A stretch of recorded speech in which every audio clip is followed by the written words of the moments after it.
Hello, स्वागत है आप सभी का इस लाइव सेशन में। गुड इवनिंग सभी को।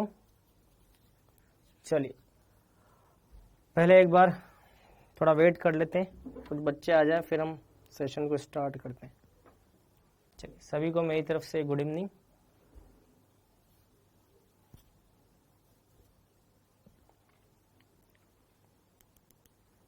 Good evening.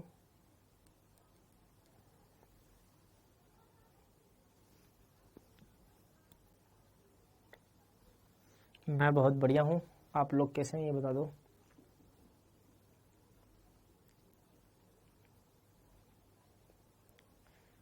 Good evening. चलिए होमवर्क कर लिया आप लोगों ने? होमवर्क दिया था मैंने आप लोगों को, तो उम्मीद है आपने कुछ क्वेश्चंस किए होंगे। हाँ L2 कर देते हैं इसको, पहले भी यही रह गया था। L2 कर दीजिए इसको, बिल्कुल बिल्कुल इसको L2 कर दीजिए।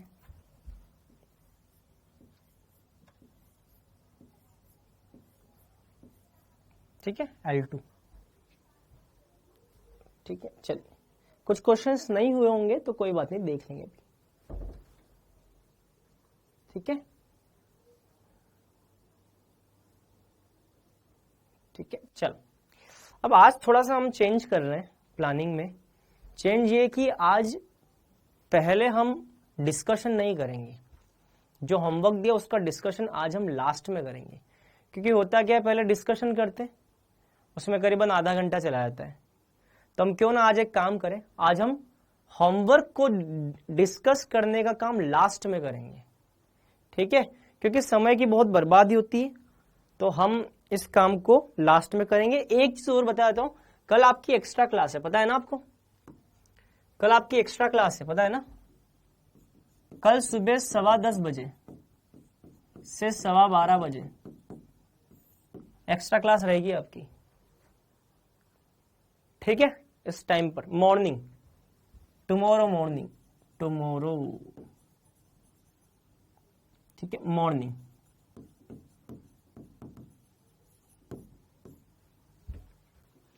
ठीक है, एक्स्ट्रा क्लास रहेगी तो भूलना नहीं है।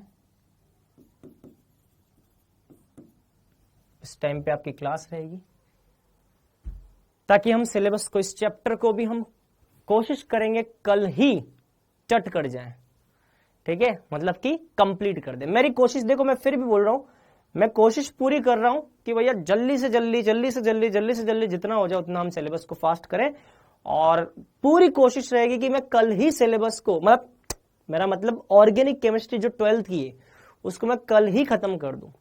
और अगर मान लो कल नहीं भी हुई तो थोड़ा बहुत पार्ट अगर रह गया तो मंडे को तो हो ही जाएगी। तो मेरी कोशिश यही रहेगी कल हम इसको 2 घंटे की क्लास ले लेवा करके खींच मारें इसको।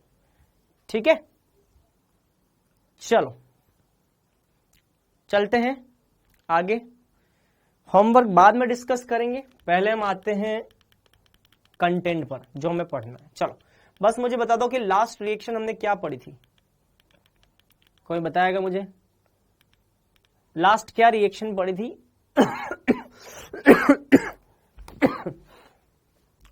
कल टेस्ट है, बिल्कुल कल टेस्ट है बिल्कुल कल टेस्ट रहेगा, कल टेस्ट है। ठीक है कल टेस्ट है, बिल्कुल टेस्ट है। ठीक है, लास्ट रिएक्शन हमने पढ़ी थी आई थिंक ब्रोमीन वाटर के साथ।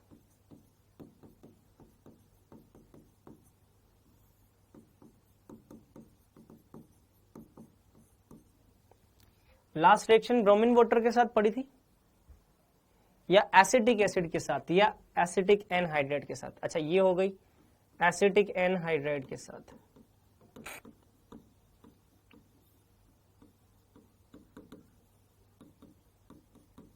ये पढ़ी थी हमने।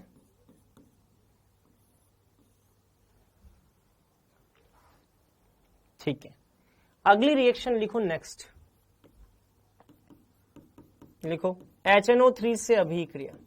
लिखो अगला लिखो। ये रिएक्शन नंबर क्या चल रहा था, थोड़ा नंबर बताओगे मुझे आप? मतलब पॉइंट नंबर क्या चल रहा था ग्लूकोज के अंदर? दूसरा था, तीसरा था, चौथा था, ये कौन सा पॉइंट? 5वां? जरा देख के बताओ कौन सा पॉइंट है? 5वां है, छठा पॉइंट है, 6। ठीक है पॉइंट नंबर 6, तो लिखो पॉइंट नंबर 6, पॉइंट नंबर 6, ठीक है। चलिए अब पॉइंट नंबर 6 क्या बोलता है, तो लिखिए CHO CHOH का होल 4 CH2OH। अब ये पॉइंट क्या बोलता है, देखो HNO3 जो होता है ना, इसका कार्य होता है ये एल्डिहाइड को तो COOH में बदलेगा ही बदलेगा, साथ ही साथ ये 1 डिग्री अल्कोहल को भी COOH में बदल देगा। मतलब कि दो काम करेगा, एल्डिहाइड को भी COOH में बदलेगा और 1 डिग्री अल्कोहल को भी COOH में बदलेगा। ये प्रबल ऑक्सीकारक, 7वां पॉइंट है सर। अच्छा 7वां है तो 7 कर लो, 7 पॉइंट है, 7 कर लो। तो 1 डिग्री अल्कोहल को भी क्या करता है, एसिड में बदलता है। तो इसके दो कार्य हैं, ये एल्डिहाइड को तो एसिड में बदलता है और अल्कोहल 1 डिग्री अल्कोहल को भी क्या करता है, कार्बोक्सिलिक एसिड में बदलता है।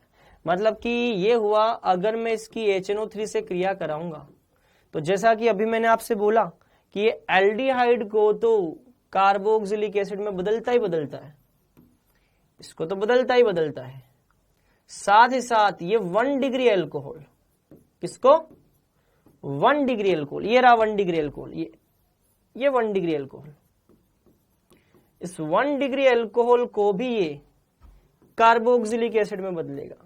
किस में बदलेगा, कार्बोक्सिलिक एसिड में। इसको हम बोलते हैं सैकेरिक एसिड। क्या बोलते हैं बेटा, सैकेरिक एसिड। इसका मतलब ये हुआ कि HNO3 जो है वो एल्डिहाइड को कार्बोक्सिलिक एसिड में तो बदलेगा ही बदलेगा और 1 डिग्री अल्कोहल जो है उसको भी कार्बोक्सिलिक एसिड में बदल देगा। क्या बनेगा, सैकेरिक एसिड बनेगा। ठीक है, इसको नोट कर लो।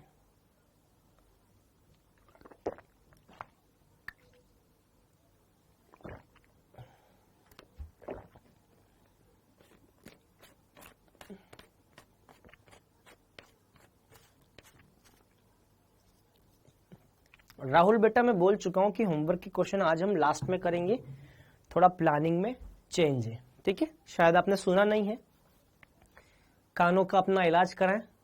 तो मैं पहले बोल चुका हूं राहुल बेटा, होमवर्क जो है वो हम आज प्लान में थोड़ा चेंज है, लास्ट में करेंगे। ठीक है, पहले कंटेंट कवर करेंगे फिर होमवर्क करेंगे।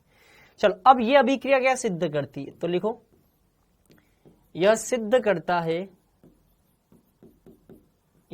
करता है कि ग्लूकोज में 1 डिग्री अल्कोहल भी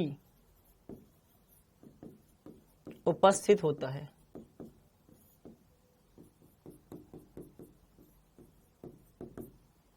ठीक है, सॉरी सर मैं लेट हो गया। लेट नहीं होना है बेटा, ठीक है, लेट नहीं होना है। ठीक है, ठीक है। इससे क्या साबित होता है, ग्लूकोज में क्या उपस्थित है, 1 डिग्री अल्कोहल। लिखो फटाफट लिखो यार, तुम जल्दी से, फालतू के कमेंट मत करो। तुम कमेंट बाजी बहुत करते हो, तुम्हारी जिंदगी ये कमेंट बाजी में ही निकल जाएगी। जो पढ़ाई करने वाला बच्चा होता है ना, वो चुपचाप सुनता है, समझता है, रजिस्टर में नोट करता है और उसके हिसाब से क्वेश्चन में अप्लाई करता है। पढ़ने वाला बच्चा कभी भी पंचायत नहीं करता है। ये लुगाईबाजी जो करते हो ना तुम, है इतने सारे कमेंट वो बंद कर दिया करो। पढ़ने वाले बच्चों की ये निशानी होती है, वो केवल पढ़ाई पे ध्यान देते हैं। ये फालतू की कमेंटबाजी मत करो। टीचर को अच्छे से बताए बेटा कि उसको क्या करवाना है। ठीक है, टीचर को अच्छे से पता है कि बच्चों को क्लास में क्या करवाना है। ठीक है, तो आप एक चीज को बार बार मत लिखा करो। ठीक है, चलो अगला लिखो संरचना।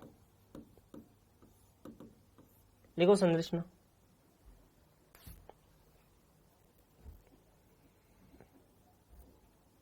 हाँ, प्रोडक्ट नेम क्या है, सैकेरिक एसिड लिख दिया है। देखो ये नालायक प्रोडक्ट नेम पूछ रहा है। प्रोडक्ट नेम क्या है, देखो ये नालायक प्रोडक्ट नेम पूछ रहा है। अरे भाई सैकेरिक एसिड लिखा तो है। कानों के साथ साथ अपनी आंखों का भी इलाज करो आप। ठीक है, संरचना लिखो। चलो अब इसकी संरचना किसने बताई, फिशर ने। फिशर द्वारा संरचना दी गई। क्या है वो संरचना फिशर द्वारा, तो अभी देखेंगे हम। चलिए, तो मुझे बताओ कि HI के साथ गर्म करते हैं तो उससे क्या सिद्ध हुआ? उससे सिद्ध हुआ कि कार्बन, ग्लूकोज के जितने भी कार्बन है वो क्या है? सीधी रेखा में। तो HI के साथ गर्म करने वाली अभिक्रिया तो ये बताएगी कि ग्लूकोज के जितने भी 6 कार्बन हैं वो सारे के सारे एक सीधी रेखा में है। चलो, ये तो पहली अभिक्रिया सिद्ध हुआ। दूसरी अभिक्रिया थी हाइड्रोक्सिल अमीन के साथ अभिक्रिया और HCN के साथ अभिक्रिया। हाइड्रोक्सिल अमीन और HCN के साथ अभिक्रिया से सिद्ध होता है कि ग्लूकोज के पास एक कार्बोनिल समूह है। क्या है ग्लूकोज के पास? एक कार्बोनिल समूह है। तीसरी बात, ग्लूकोज की अभिक्रिया जब हमने ब्रोमीन वाटर के साथ कराई तो उससे सिद्ध होता है कि ग्लूकोज के पास कार्बोनिल समूह कौन सा है? एल्डिहाइड है। तो ये एल्डिहाइड आ गया। चौथी अभिक्रिया, ग्लूकोज की अभिक्रिया एसिटिक एनहाइड्रेट से की तो उससे साबित हुआ कि ग्लूकोज के पास 5 OH समूह है। तो भैया 1 OH, 2 OH, 3 OH, 4 OH और 5 OH, इन सब में क्या है? OH समूह। और ग्लूकोज की अभिक्रिया HNO3 से की तो उससे साबित होता है कि ग्लूकोज के पास एक 1 डिग्री एल्कोहल भी है। तो ये आ गया 1 डिग्री एल्कोहल। मतलब कि ये जितनी भी अभिक्रिया हमने कराई उससे ग्लूकोज की हमको क्या मिलेगी? संरचना मिलेगी। सीधी श्रृंखला में कार्बन जमे हुए हैं, ग्लूकोज के पास एल्डिहाइड होता है, ग्लूकोज के पास 1 डिग्री एल्कोहल होता है, और इसके अलावा ग्लूकोज के पास एक OH, तो ये 4 OH समूह और है, टोटल 5 OH समूह होते हैं। ये हमको इन सारी अभिक्रियाओं से पता चलता है। ठीक है, तो जब ग्लूकोज की संरचना में OH समूह को जमाया गया तो ये संरचना कुछ ऐसी प्राप्त होती है बेटा।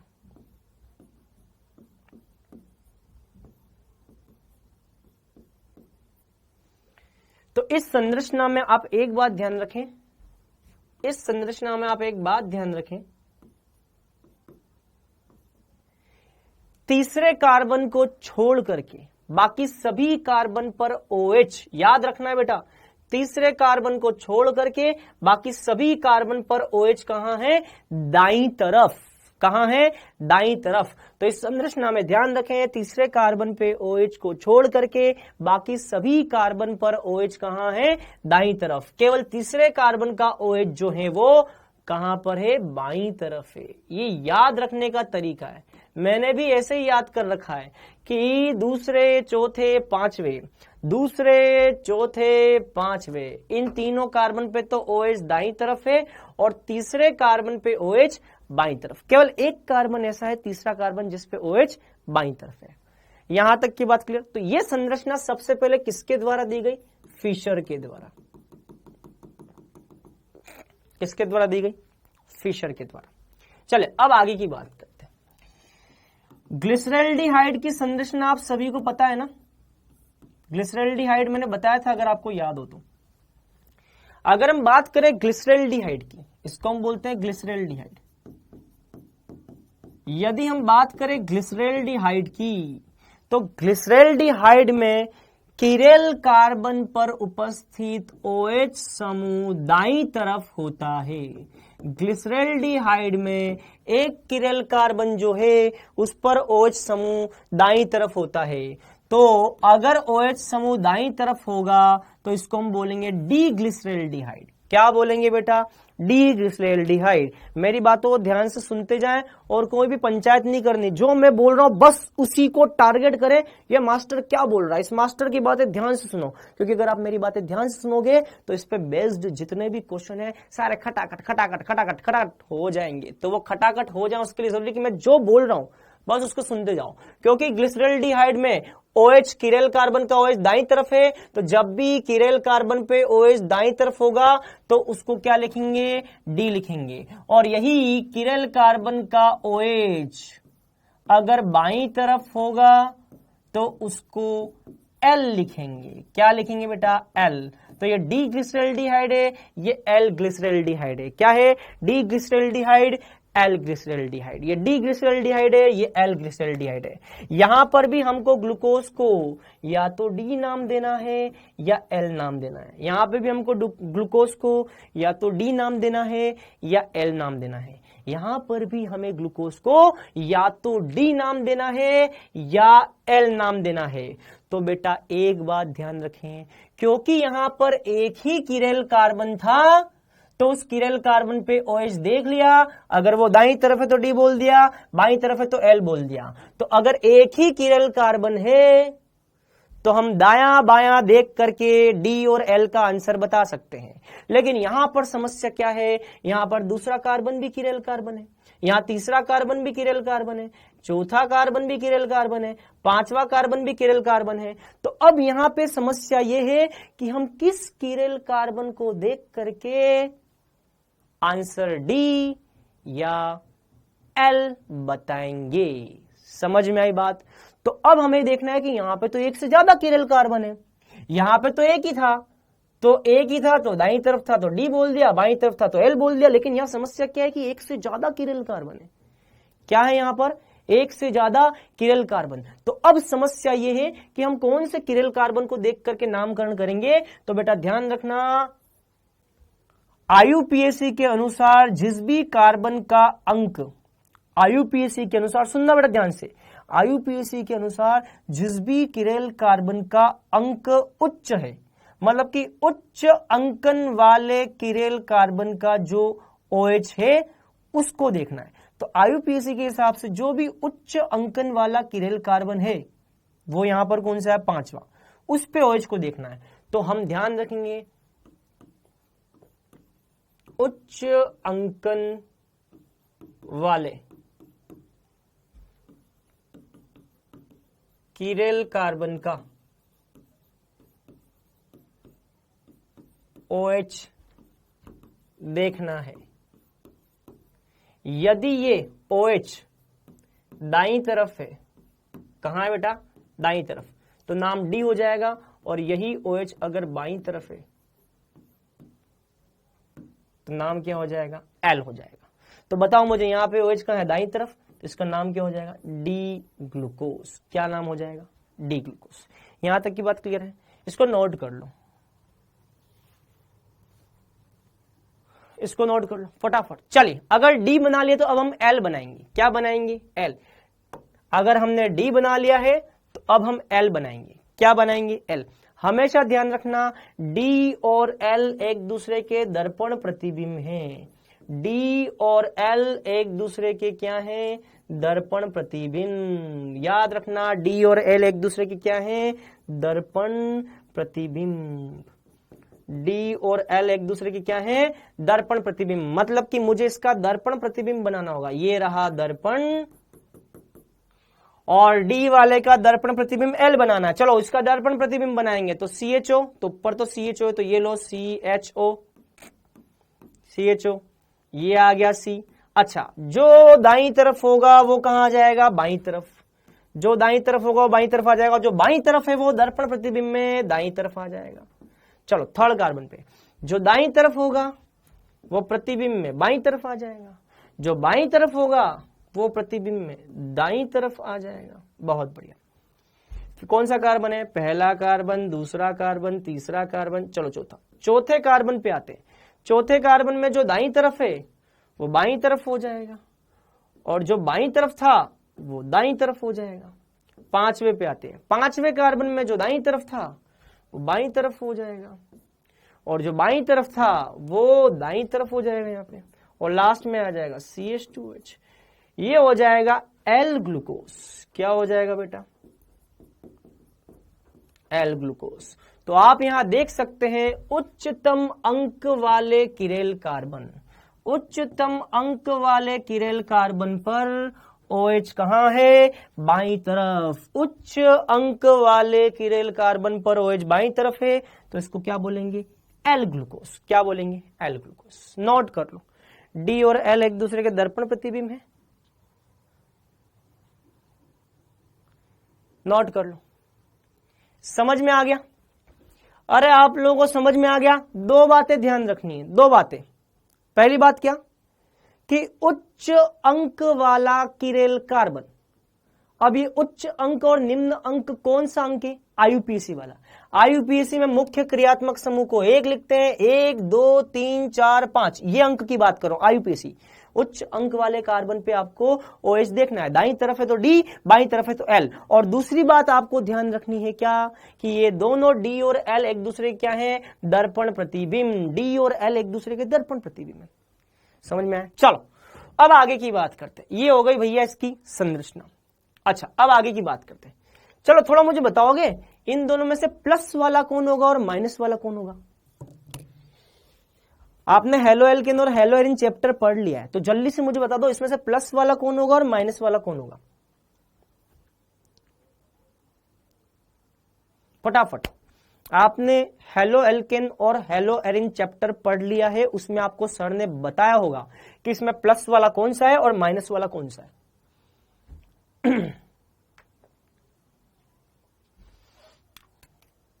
डी और एल में से प्लस वाला कौन सा है, माइनस वाला कौन सा है? सर डी वाला प्लस होगा, ये आंसर है क्या इसका? क्या डी वाला प्लस होगा और एल वाला माइनस होगा, ऐसा?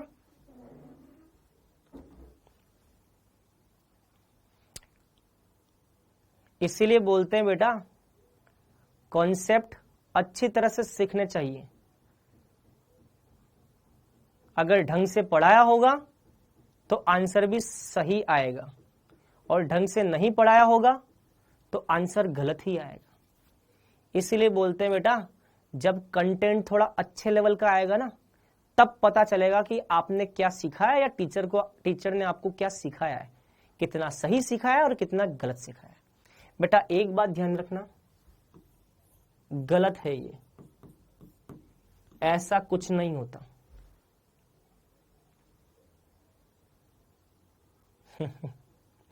ऐसा कुछ नहीं होता। अगर आपको किसी ने यह बताया है कि डी वाला प्लस होता है और एल वाला माइनस होता है, तो ये सरासर झूठ और गलत है। समझ में आया? अब मैं आपको बताता हूं सच्चाई क्या है। सुनो, अगर ऐसा कुछ आपने पढ़ा है तो ये बिल्कुल 100%, 100% छोड़ो, मैं बोल रहा हूं 500%, 1000%, 2000% ये क्या है? गलत। क्यों? क्योंकि डी का तथा एल का प्लस तथा माइनस से कोई संबंध नहीं है। आपको ये जानकर आश्चर्य होगा कि सर ये तो हम पहली बार सुन रहे हैं। बिल्कुल, और जो सुन रहे हो बिल्कुल सच सुन रहे हो। कैपिटल डी और कैपिटल एल का प्लस और माइनस से कोई संबंध नहीं है। तो क्या सर कैपिटल डी मतलब ये स्मॉल डी वाला ही है, कैपिटल एल मतलब ये स्मॉल एल वाला ही है? सर क्या ये सही है क्या? कैपिटल डी को हम कैपिटल स्मॉल डी और कैपिटल एल को स्मॉल एल ये लिख सकते हैं? क्या ये सही है क्या? कैपिटल डी मतलब वही था जो स्मॉल एल, स्मॉल डी, और कैपिटल एल मतलब वही जो स्मॉल एल ना, ये भी गलत है, ये भी गलत है। तो यहां पे आप फिर लिखो डी तथा, ये भी लिखो डी तथा एल का स्मॉल डी तथा स्मॉल एल से कोई नाता वास्ता संबंध नहीं है। कोई संबंध नहीं है इसका, ठीक है? ध्यान रखना, ऐसा कुछ नहीं है कि कैपिटल डी वाला प्लस ही होता है। ध्यान रखना, कैपिटल डी वाला माइनस भी हो सकता है, कैपिटल डी वाला प्लस भी हो सकता है, कैपिटल डी वाला स्मॉल डी भी हो सकता है, कैपिटल डी वाला स्मॉल एल भी हो सकता है। समझ में आया? इसका इन दोनों से कोई कनेक्शन नहीं है। मेरी बात समझ में आ गई? कैपिटल डी वाला स्मॉल डी भी हो सकता है, कैपिटल डी वाला स्मॉल एल भी हो सकता है, कैपिटल एल वाला स्मॉल डी भी हो सकता है, कैपिटल एल वाला स्मॉल एल भी हो सकता है। ये डी और एल जो शब्दावली है ये सापेक्ष शब्दावली है। कौन सी शब्दावली बेटा? सापेक्ष शब्दावली है। ग्लिसरॉल्डिहाइड एक अणु है, इसमें अगर किरल कार्बन पे OH दाईं तरफ है इसी को डी बोलते हैं। कैपिटल डी बोलते हैं। लेकिन यहां पर जो हमने डी लिखा है, स्मॉल डी और स्मॉल एल, ये वो कैपिटल डी वाला नहीं है। इस डी का मतलब है डेक्स्ट्रो रोटेटरी, डेक्स्ट्रो रोटेटरी, दक्षिणावर्त घूर्णन, जिसका इस कैपिटल डी से कोई लेना देना नहीं है, क्योंकि ये कैपिटल डी तब आता है जब किरल कार्बन पर OH दाईं तरफ होता है, और स्मॉल डी तब आता है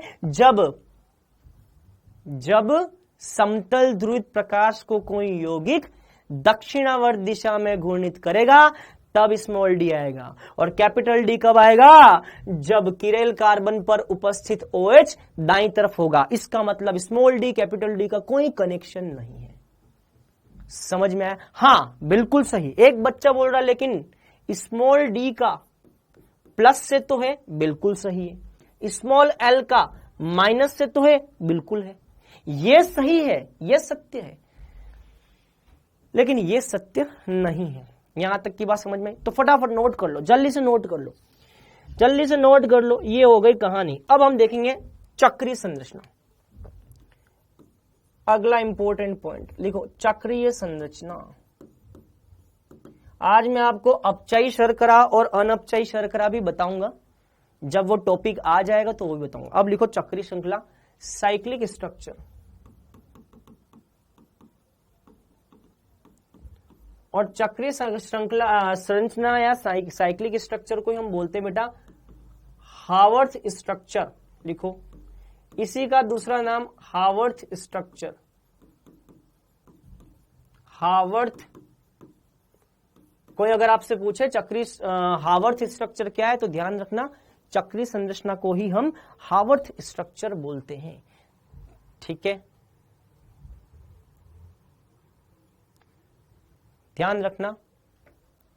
चक्रीय संरचना अगर हावर्थ स्ट्रक्चर कोई बोले तो आपको ध्यान रखना है ग्लूकोज फ्रक्टोज की, या अगर कोई बोल दे कार्बोहाइड्रेट की चक्रीय संरचना, आप चाहो तो लिख सकते हो कार्बोहाइड्रेट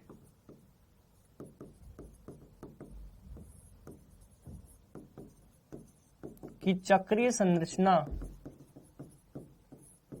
को ही हावर्थ स्ट्रक्चर कहते हैं।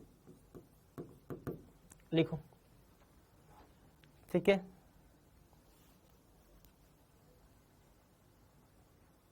ठीक है, तो सर क्या हमको पहले वाले सर ने गलत पढ़ाया है क्या? सर प्लीज बताएं। अब वो तो आप देखो ना, मुझे नहीं पता ना कि आपको सर ने क्या पढ़ाया। अब वो तो आप डिसाइड करो कि अगर सर ने आपको जो मैं बता रहा हूं वैसा कुछ पढ़ाया है तो इसका मतलब वो गलत पढ़ाया, तो वो आप डिसाइड करो। मुझे नहीं पता कि आपको सर ने क्या पढ़ाया। तो अगर आपको सर ने ये बताया है कि कैपिटल डी का मतलब प्लस है या इस तरह से कुछ बताया तो वो गलत है, तो वो आप डिसाइड करो।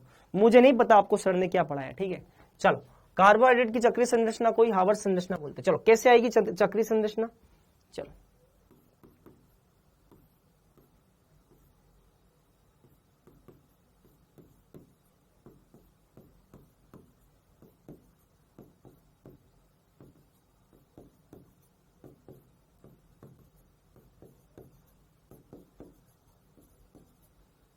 One two three four five six.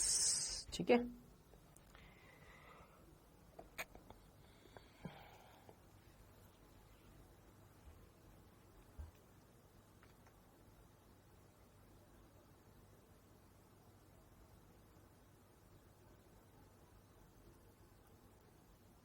ठीक है, ठीक है,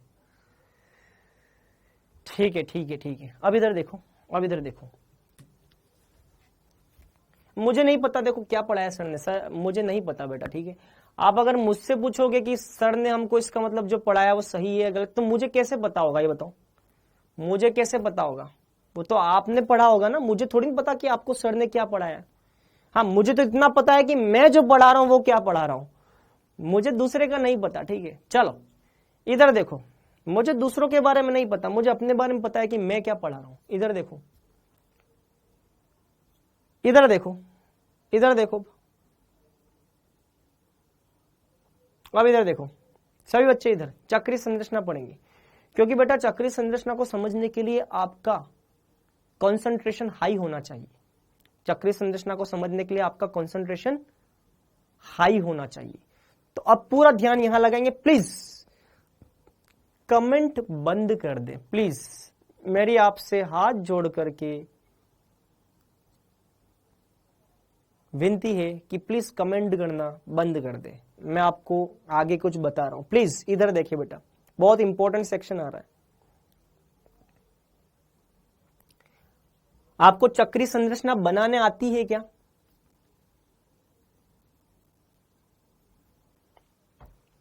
चक्रीय संरचना बनाने आती है आपको? अरे यार क्यों कर रहे हो, कमेंट क्यों कर रहे हो आप लोग यार, मुझे समझ में नहीं आ रहा। चक्रीय संरचना बनाने आती है आपको? अगर नहीं आती है तो यहां देखो, यहां देखो, पांचवें कार्बन का जो ऑक्सीजन है बेटा, कौन से कार्बन का ऑक्सीजन? पांचवें कार्बन का जो ऑक्सीजन है, इस ऑक्सीजन का एकाकी युग्म आक्रमण करता है पहले कार्बन पे। बेटा सुनना है ध्यान से, बेटा ध्यान सुनना है। पांचवें कार्बन का जो ऑक्सीजन है उसका एकाकी युग्म आक्रमण करता है पहले कार्बन पे। किस पे आक्रमण करता है? पहले कार्बन पे। चलो तो अब इससे क्या होगा, पूरा ध्यान इधर लगाना बेटा। पांचवें कार्बन की ऑक्सीजन का एकाकी युग्म आक्रमण करता है पहले कार्बन पे। चलो अब क्या होगा, इधर देखो, इधर देखो, बात नहीं करेंगे। चलो तो अब बताओ कार्बन पे क्या लगा हुआ? हाइड्रोजन। तो देखो कार्बन पे जो हाइड्रोजन लगा हुआ तो ये आ गया, ठीक है। ये ऑक्सीजन जाकर के किससे लग जाएगा? कार्बन से। पांचवा कार्बन का जो ऑक्सीजन है वो जाकर के लग जाएगा किससे? ये ऑक्सीजन। ये जाकर के लग गया किससे? पहले कार्बन से लग गया। चलो कार्बन पे और क्या लगा हुआ? ऑक्सीजन। कार्बन पे लगा हुआ है क्या? ऑक्सीजन, ठीक है। और ऑक्सीजन से यहां जो हाइड्रोजन लगा हुआ है, ये हाइड्रोजन कहां जाएगा? इस ऑक्सीजन पे। तो ऑक्सीजन तो जाकर के लग गया कार्बन से, और ये हाइड्रोजन जाकर के लग जाएगा ऑक्सीजन पे। तो ये ऑक्सीजन पे लग गया, लग गया। चलो पहला हो गया। पहले के बाद अब दूसरे कार्बन पे आते हैं। दूसरे कार्बन में ये HOH, तीसरे कार्बन में OH, चौथे कार्बन में HOH, ये पांचवा कार्बन। पांचवें कार्बन में क्या है? H और CH2OH, ये हो गया छठा कार्बन। यहां तक की बात समझ में? यहां तक की बात समझ में? पांचवा कार्बन जो वो पहले कार्बन के ऊपर अटैक करेगा, पांचवें कार्बन का ऑक्सीजन। यहां तक समझ में आ गया? यहां तक समझ में आ गया? पक्का? चलो अब हमको क्या करना है, अब हमको क्या करना है? अच्छा मुझे एक बात बताओ, अगर मैं इस समूह में और हाइड्रोजन में अगर दो बार परिवर्तन करूं, दो बार आदान प्रदान करूं, अगर इन दोनों समूह में इस कार्बन पर अगर मैं इन दोनों समूह में दो बार आदान प्रदान करूं तो क्या विन्यास बदलेगा? जल्दी से लाइव चैट में कमेंट करके बताओ। अगर मैं इस समूह को इस समूह के साथ या इस कार्बन पर जो भी समूह दे रखे हैं इनमें मैं दो बार सम संख्या में अगर मैं आदान प्रदान करूं तो क्या विन्यास बदलेगा? यस और नो? क्या विन्यास बदलेगा? यस और नो? नहीं बदलेगा, विन्यास नहीं बदलेगा। मतलब कि मैं क्या कर रहा हूं, यहां पे दो बार आदान प्रदान कर रहा हूं। एक बार तो मैं आदान प्रदान कर रहा हूं इन दोनों के बीच में, देखो एक बार तो मैं आदान प्रदान कर रहा हूं इन दोनों के बीच में। जैसे मैंने इन दोनों के बीच में आदान प्रदान किया तो CH2OH आ जाएगा हाइड्रोजन की जगह और हाइड्रोजन आ जाएगा CH2OH की जगह। तो ये तो एक बार आदान प्रदान हो गया। कितनी बार आदान प्रदान हो गया? एक बार। इन दोनों में आदान प्रदान कर दिया, एक बार आदान प्रदान हो गया। अब मैं क्या करूंगा, अब ये जो हाइड्रोजन है, ये हाइड्रोजन उसका ये वाला जो बंध है उसके साथ आदान प्रदान करूंगा। ये हाइड्रोजन और ये जो ऑक्सीजन है इन दोनों के बीच में आदान प्रदान होगा। तो जैसे मैं इन दोनों के बीच में आदान प्रदान करूंगा तो हाइड्रोजन यहां से हट जाएगा, ये वाला ऑक्सीजन नीचे आ जाएगा, हाइड्रोजन ऊपर आ जाएगा। मतलब कि ऐसा कुछ होगा, जैसे इन दोनों के बीच में आदान प्रदान होगा तो अब ये जो ऑक्सीजन है वो आ जाएगा नीचे और हाइड्रोजन आ जाएगा यहां पे। ये हो गया दूसरा आदान प्रदान। इसका मतलब जब भी मैं किसी किरेल कार्बन पर एक और दो बार आदान प्रदान करूंगा तो विन्यास समान रहेगा। इसका मतलब मैं ये काम कर सकता हूं, इसका मतलब मैं ये काम कर सकता हूं। तो जो छठा कार्बन नीचे था उसको मैंने यहां ले लिया, ये आ गया 6 कार्बन और यहां पे क्या आ गया? हाइड्रोजन, और ऑक्सीजन नीचे से आ गया। यही चीज मैं अब यहां लिखने वाला हूं। यहां तक की बात समझ में आ गई? यहां तक की बात समझ में आई? क्लियर? यहां तक की बात समझ में आ गई? चलो अब हम आगे की बात करते हैं। यहां तक की बात समझ में आ गई? क्लियर? चलो अब हम आगे की बात करते हैं। अब हम आगे की बात करते हैं। चलो अब यही वाली संरचना इधर देखना बेटा, यही वाली संरचना, इसमें पहले कार्बन पर OH कहां है? दाईं तरफ। तो मैं ऐसा भी कर सकता हूं कि पहले कार्बन पर जो OH है उसको मैं दाएं की जगह कहां रख दूं? बाईं तरफ रख दूं। तो ऐसा भी हो सकता है कि पहले कार्बन पे अगर OH को आपने दाईं तरफ रखा है तो ऐसा भी हो सकता है कि पहले कार्बन पे OH बाईं तरफ आ जाए। फिर दूसरे कार्बन पे कहां है? दूसरे कार्बन पे HOH, तो ये आ जाएगा HOH। फिर तीसरे कार्बन पर HOH कहां है? तीसरे पर OH दाईं तरफ, बाईं तरफ, तो ये बाईं तरफ, ये दाईं तरफ। फिर चौथे कार्बन पर HOH कहां है? चौथे पर बाईं तरफ H है, दाईं तरफ OH है। पांचवा कार्बन जो है इसमें CH2OH यहां आ चुका है बाईं तरफ, और H कहां है? H आ चुका है दाईं तरफ। और नीचे से कौन कनेक्टेड है? ये नीचे से ये ऑक्सीजन कनेक्टेड है। समझ में आया? क्लियर? यहां तक की बात क्लियर? तो जो संरचना यहां पे बना रखी है वही संरचना यहां पे आएगी, लेकिन दोनों में अंतर क्या है? यहां पे पहले कार्बन पर जो OH दाईं तरफ आ सकता है वही यहां पर बाईं तरफ भी आ सकता है। यह संरचना हो जाएगी बेटा। क्लियर? अगर पहले कार्बन पर OH बाईं तरफ हो तो इसको बोलते हैं, इस डी ग्लूकोज को हम क्या बोलते हैं? पता है किसी को? अगर पहले कार्बन पे OH बाईं तरफ है तो इसको बोलते हैं बीटा डी ग्लूकोज। क्या बोलते हैं? Beta D glucose. और पहले कार्बन पे OH अगर दाईं तरफ है तो इसको बोलते हैं अल्फा डी ग्लूकोज। क्या बोलते हैं? Alpha D glucose. तो निर्भर करता है कि पहले कार्बन पे OH कहां है। अगर पहले कार्बन पे OH बाईं तरफ है तो इसको बोलते हैं बीटा, और पहले कार्बन पे OH दाईं तरफ है तो इसको अल्फा बोलते हैं। ध्यान रखना, अल्फा डी ग्लूकोज तथा beta D glucose, alpha D glucose तथा बीटा डी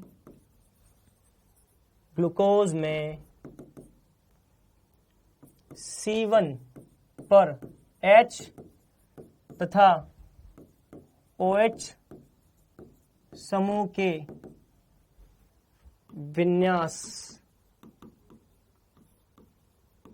अलग अलग होते हैं तथा इन्हें ही हम एनोमर कहा जाता है। क्लियर है? अल्फा डी ग्लूकोज तथा बीटा डी ग्लूकोज को हम क्या बोलते हैं? एनोमर कहते हैं।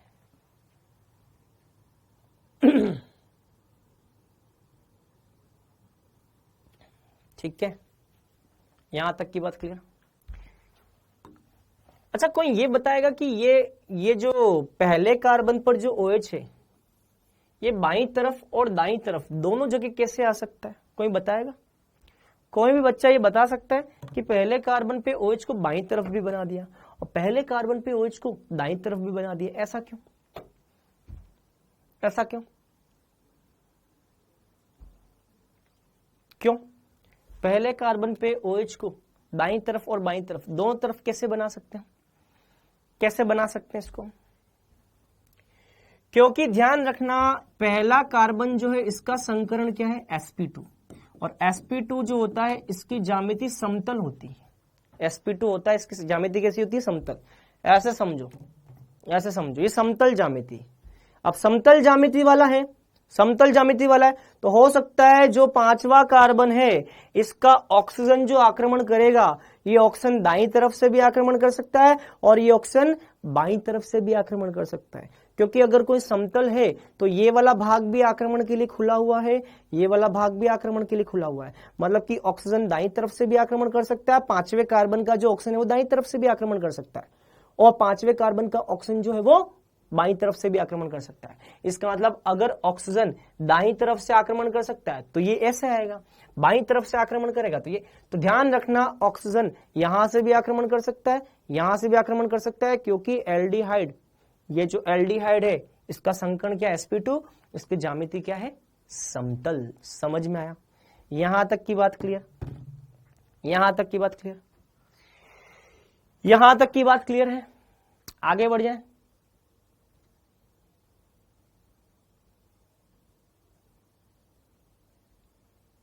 यहां तक की बात क्लियर है?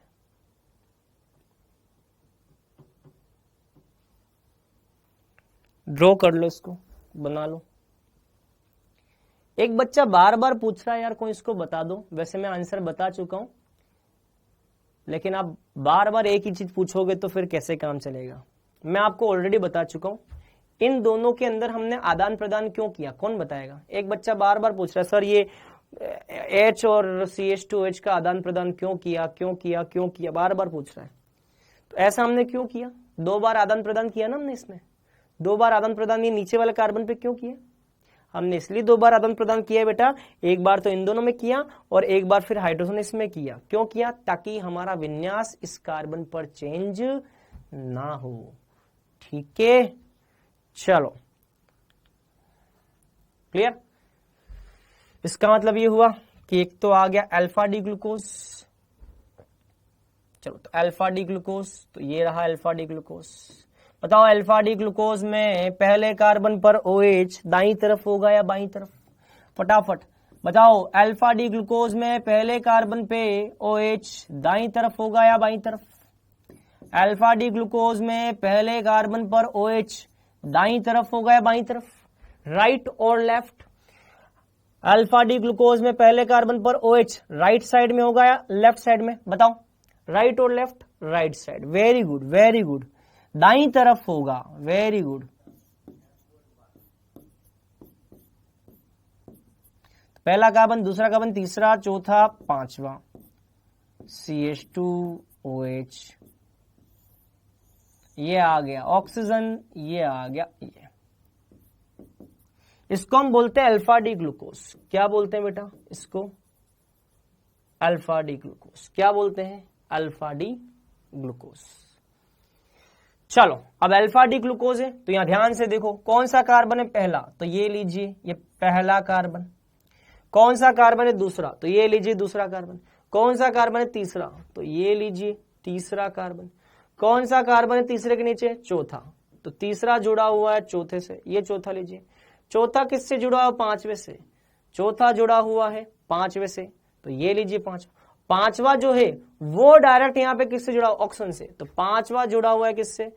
ऑक्सीजन से। और ये ऑक्सीजन किससे जुड़ा हुआ है? पहले से। तो ये ऑक्सीजन जुड़ा हुआ है पहले से। ये बन गया। सही है? यहां तक की बात क्लियर? ठीक है, चलो अब यहां पे एक चीज और। अगर कोई समूह दाईं तरफ है तो चक्रीय संरचना में उसको नीचे डाउन साइड दिखाना है, और अगर कोई बाईं तरफ है तो चक्रीय संरचना में उसको ऊपर की तरफ दिखाना है, अप। मेरी बात समझ रहे हो?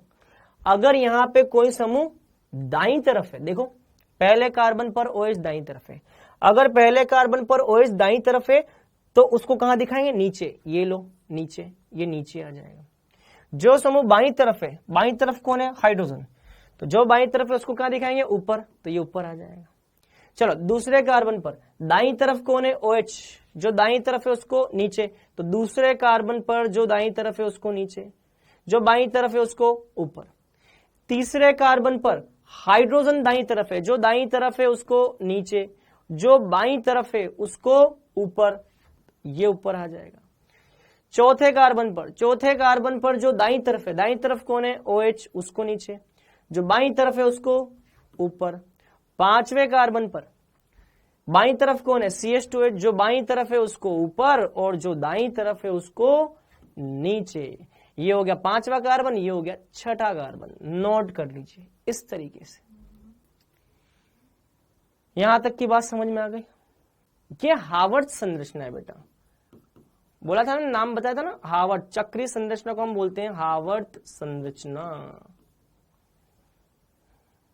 ठीक है, चलो अच्छा, इस संरचना को हम पायरेनोज संरचना भी बोलते हैं, पायरेनोज संरचना। इसको हम पायरेनोज संरचना भी बोलते हैं क्योंकि इसको हम पायरेनोज संरचना भी बोलते हैं क्योंकि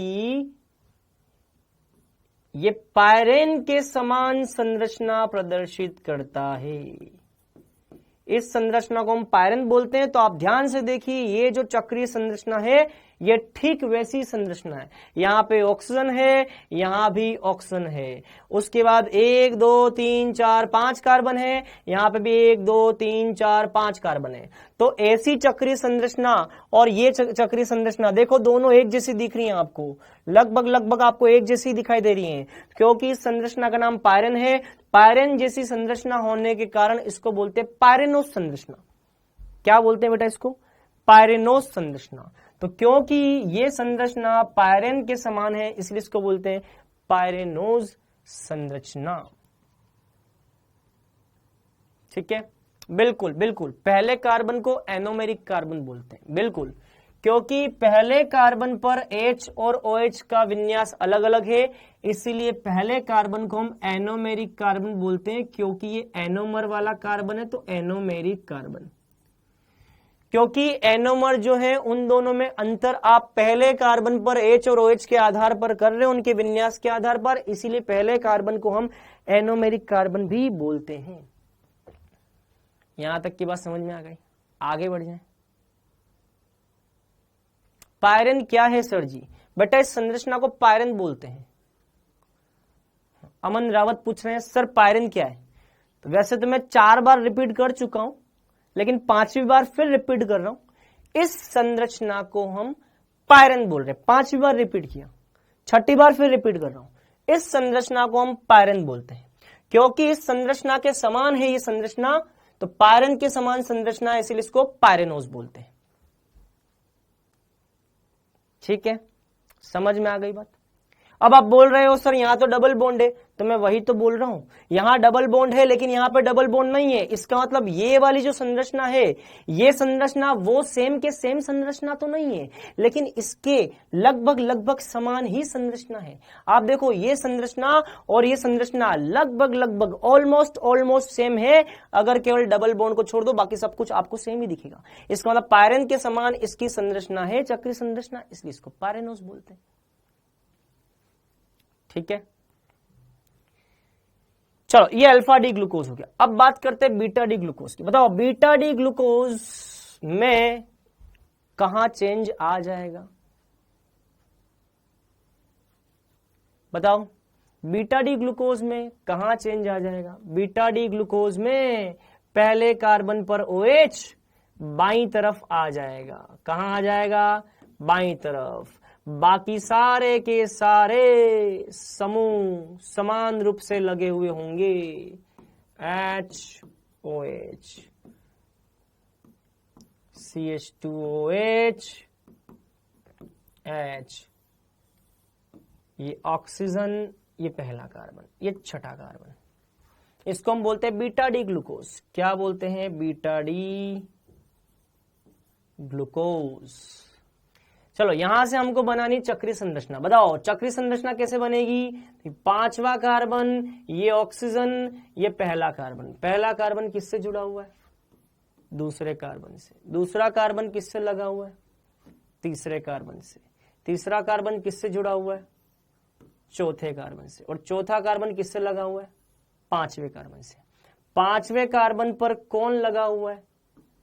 CH2OH। बाईं तरफ जो लगा होगा उसको ऊपर दिखाओगे, दाईं तरफ जो लगा होगा उसको नीचे दिखाएंगे।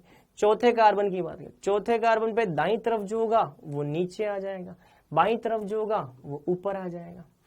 तीसरे कार्बन पे दाईं तरफ जो होगा वो नीचे आएगा, बाईं तरफ जो होगा वो ऊपर आएगा।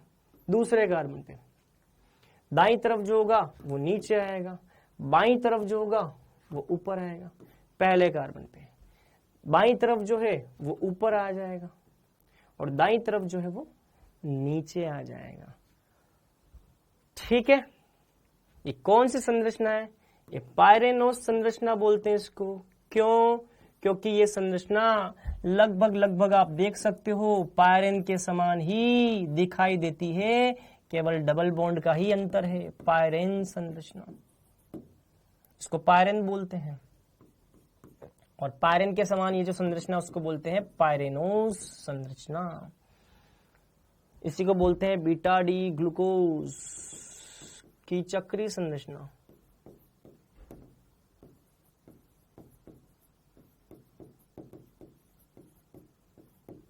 ठीक है, और इसको हम बोलते हैं अल्फा डी ग्लूकोज की चक्रीय संरचना। ये क्या है? ये अल्फा डी ग्लूकोज की चक्रीय संरचना है।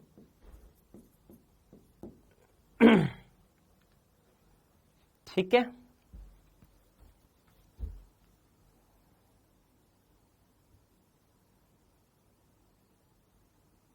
ठीक है, चलो आगे बढ़ जाए। तो ये हो गई भैया इनकी संरचना। अच्छा, हम संरचना, ये चक्रीय संरचना क्यों पढ़ रहे हैं? चलो हेडिंग लिखो, चक्रीय संरचना की आवश्यकता।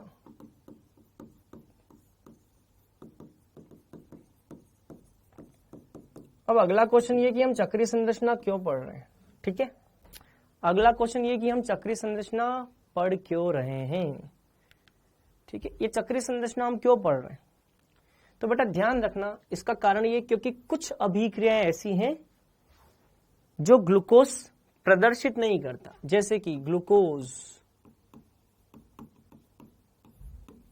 शिफ्ट परीक्षण नहीं देता।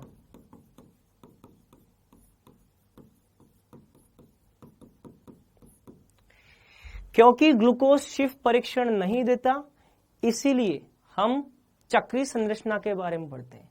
क्योंकि शिफ्ट परीक्षण क्या होता है, देखो मैं आपको बताता हूं।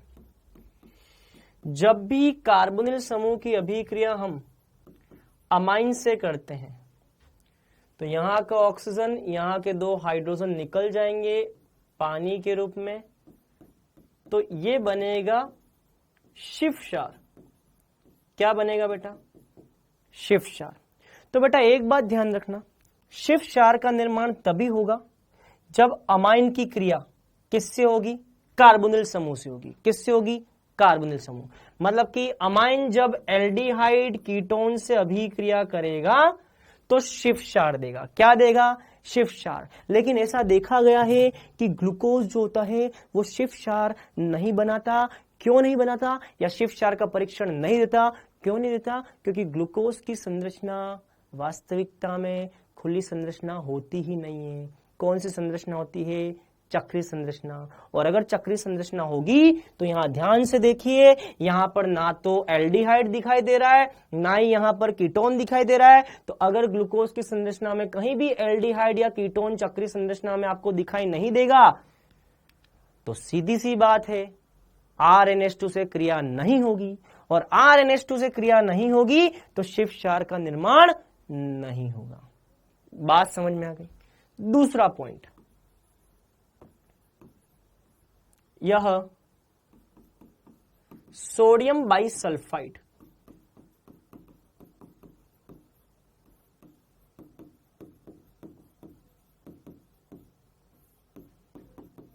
तथा इसका पेंटा एसीटेट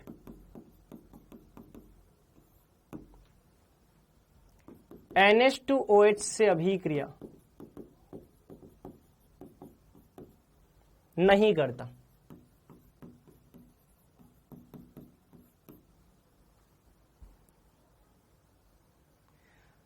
चलो, सोडियम बाइसल्फाइड से अभिक्रिया कौन करता है?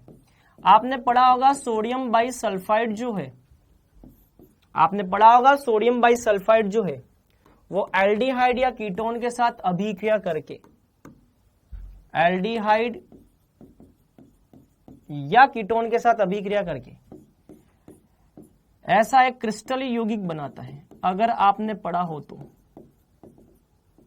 पढ़ा ही आपने, सोडियम बाइसल्फाइड केवल एल्डिहाइड या कीटोन के साथ ही अभिक्रिया करके ही बनाएगा। बात समझ में आ गई? तो ध्यान रखना, सोडियम हाइड्रोजन सल्फाइड जो है वो एल्डिहाइड और कीटोन के साथ अभिक्रिया करके ही ये क्रिस्टलाइन यौगिक बनाएगा। तो ये समूह तभी आएगा जब सोडियम बाइसल्फाइड की क्रिया किससे होगी, एल्डिहाइड या कीटोन से। लेकिन अगर मैं चक्रीय संरचना की बात करूं तो इस संरचना में कहीं पर भी मुझे एल्डिहाइड या कीटोन नजर नहीं आ रहा है। और अगर एल्डिहाइड या कीटोन नहीं है तो क्या कभी भी सोडियम बाइसल्फाइड यहां पे अभिक्रिया करेगा, नहीं करेगा। जब ये समूह है ही नहीं तो अभिक्रिया कैसे करेगा। और ये समूह नहीं है, ये वाली बात हम कहां से सिद्ध कर रहे हैं, ये समूह नहीं है, ये वाली बात हम चक्रीय संरचना से सिद्ध कर रहे हैं। किससे सिद्ध कर रहे हैं, चक्रीय संरचना से।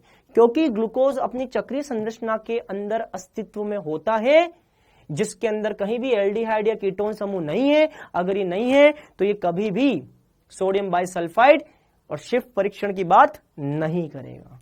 समझ में आ गई बात, समझ में आ गई बात। तो अब मेरा आपसे क्वेश्चन है, अगर आपको मेरी बात समझ में आ गई तो अब मेरा आपसे क्वेश्चन है कि अगर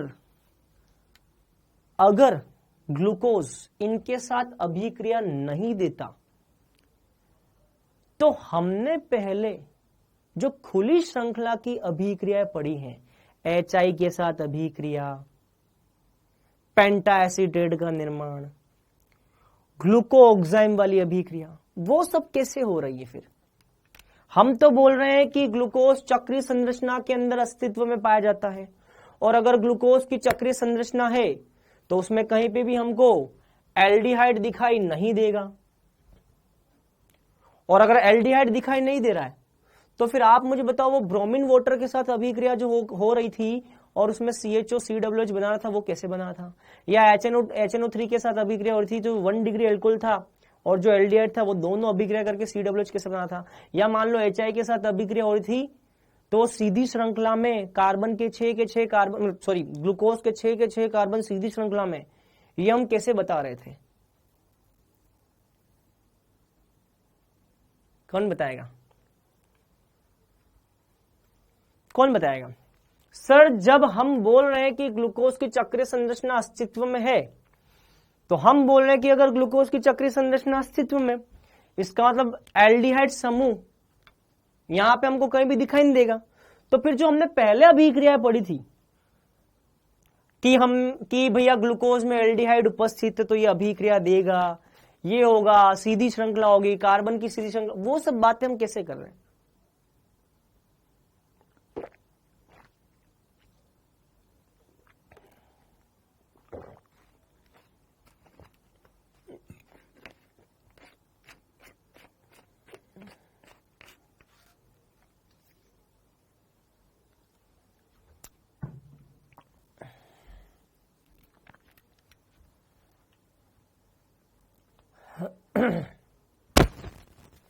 क्वेश्चन समझ में आ गया आपको, आप लोगों को मेरा क्वेश्चन समझ में आ गया। मेरा क्वेश्चन सिंपल सा है। मेरा क्वेश्चन ये है कि हम ये बोल रहे हैं कि ग्लूकोज की चक्रीय संरचना अस्तित्व में होती है, देख लिया। और क्योंकि चक्रीय संरचना अस्तित्व में है तो इसका मतलब इसके पास में ना तो हमको एल्डिहाइड दिखाई दे रहा है ना हमको कीटोन दिखाई दे रहा है। तो ठीक है, एल्डिहाइड कीटोन दिखाई नहीं दे रहा है तो हमको ये भी समझ में आ रहा है कि एल्डिहाइड और कीटोन नहीं होगा तो सीधी सी बात है शिफ्ट परीक्षण नहीं देगा, सोडियम बाइसल्फाइड के साथ क्रिया भी नहीं होगी क्योंकि वो समूह ही नहीं है तो क्रिया कहां से होगी। समझ में आ गया। लेकिन मैं आपसे बोल रहा हूं कि जब अगर चक्रीय संरचना ही अस्तित्व में है तो जो पहले हम अभिक्रिया पढ़ रहे थे कि 5 या 6 कार्बन जो होते हैं वो सब सीधी श्रृंखला में होते हैं, समझ रहे हो मेरी बात। एल्डिहाइड होता है वो ब्रोमीन वाटर से क्रिया करके COH देता है। तो भाई मैं तो ये बोल रहा हूं कि जब साबित हो चुका है कि चक्रीय संरचना ही है, उसमें एल्डिहाइड दिखाई नहीं दे रहा है, तो ब्रोमीन वाटर के साथ क्रिया कैसे कर रहा है वो।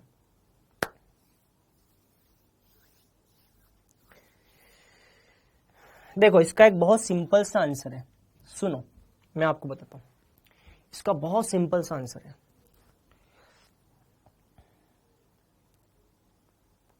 इसका आंसर ये है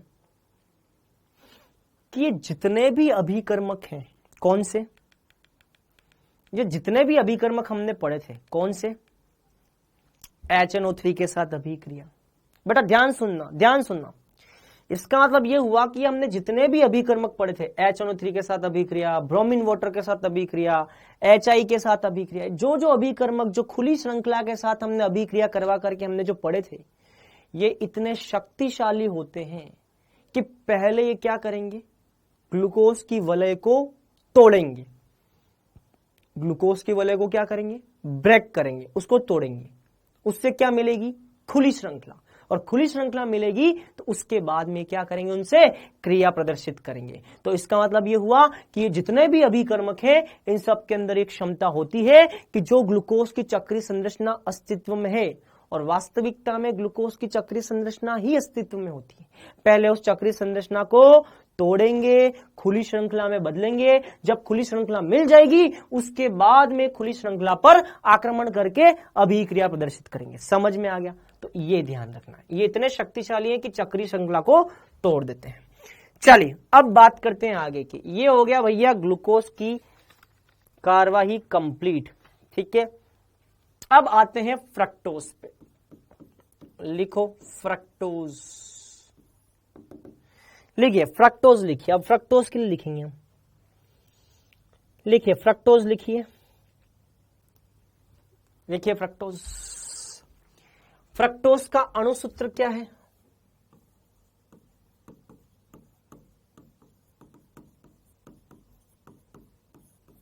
ठीक है, मेनली यह किसमें पाया जाता है? यह अंगूर में। जितने भी मीठे फल हैं, अंगूर तथा अत्यधिक मीठे फलों में, मीठी शर्करा बोलते हैं इसको।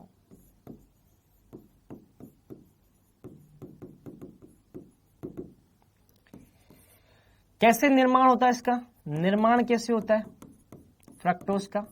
तो मैं आपको बता चुका हूं, सुक्रोज का आप क्या करेंगे, सुक्रोज का आप करेंगे जल अपघटन, और जैसे ही सुक्रोज का अगर हम जल अपघटन करेंगे तो क्या मिलेगा, ग्लूकोज प्लस फ्रक्टोज।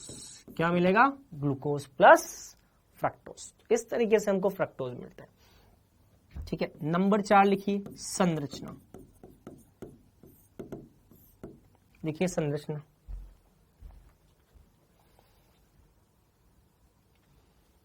संरचना, संरचना की अगर हम बात करें तो लिखिए संरचना, CH2OH पहला कार्बन, दूसरे कार्बन पर होता है कीटोन, यहां भी तीसरे कार्बन पर OH कहां होगा, दाईं तरफ, बाईं तरफ। ग्लूकोज, डी ग्लूकोज के अंदर, डी ग्लूकोज के अंदर भी तीसरे कार्बन पर OH बाईं तरफ था, यहां पर भी तीसरे कार्बन पर OH बाईं तरफ ही होगा। डी ग्लूकोज में चौथे कार्बन पर OH दाईं तरफ था, यहां पर भी दाईं तरफ होगा।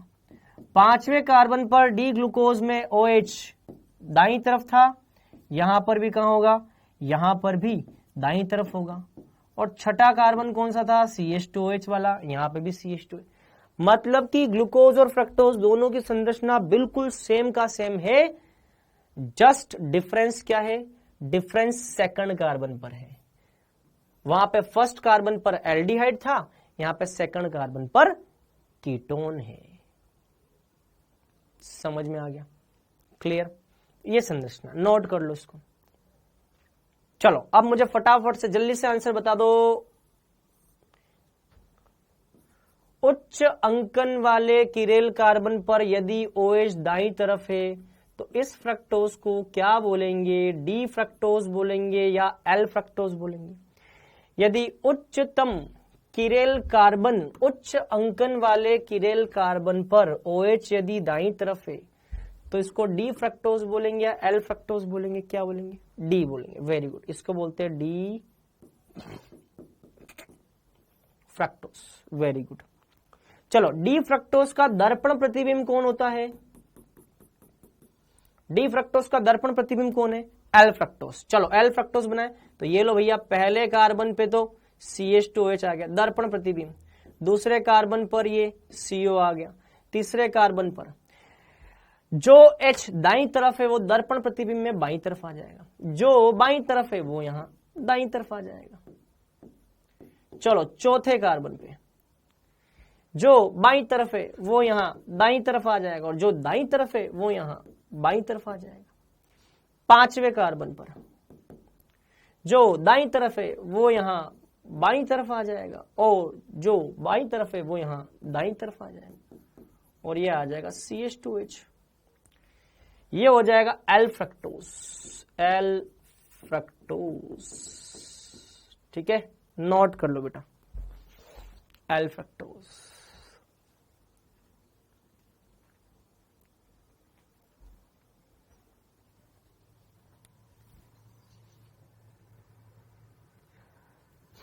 ठीक है, नोट कर लो।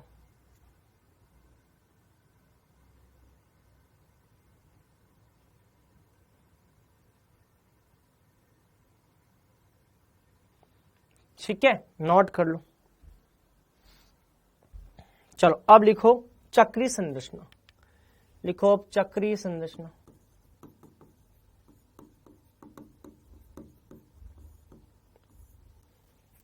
चक्रीय संरचना को हम क्या बोलते हैं बेटा, बता दिया था, हावर्त संरचना। चक्रीय संरचना को क्या बोल दिया, हावर्त संरचना। ठीक है, चलो चक्रीय संरचना कैसे होगी, सबसे पहले हम बात करेंगे चक्रीय संरचना किसमें, अल्फा डी फ्रक्टोज में।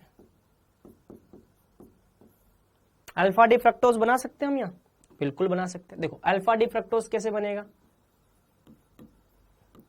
First carbon, second carbon, third carbon पे OH H, फोर्थ पर HOH, 5 पर HOH, 6 पर CH2OH। चलो अल्फा डी फ्रक्टोज बनाना, तो मैं आपको बता चुका हूं क्या कि भैया 5वें कार्बन का OH जो होगा वो आक्रमण करेगा किस पर, एल्डिहाइड या कीटोन के कार्बन पर। तो ग्लूकोज में 5वें कार्बन का OH आक्रमण किया था एल्डिहाइड पर, और यहां पे 5वें कार्बन का OH आक्रमण करेगा कीटोन पर। तो ग्लूकोज में एल्डिहाइड पर आक्रमण किया था, यहां एल्डिहाइड नहीं है, क्या है, कीटोन है, तो कीटोन पर आक्रमण करेगा। चलो कीटोन पर आक्रमण करेगा, इससे क्या बनेगा, देखो क्या बन जाएगा इससे। देखो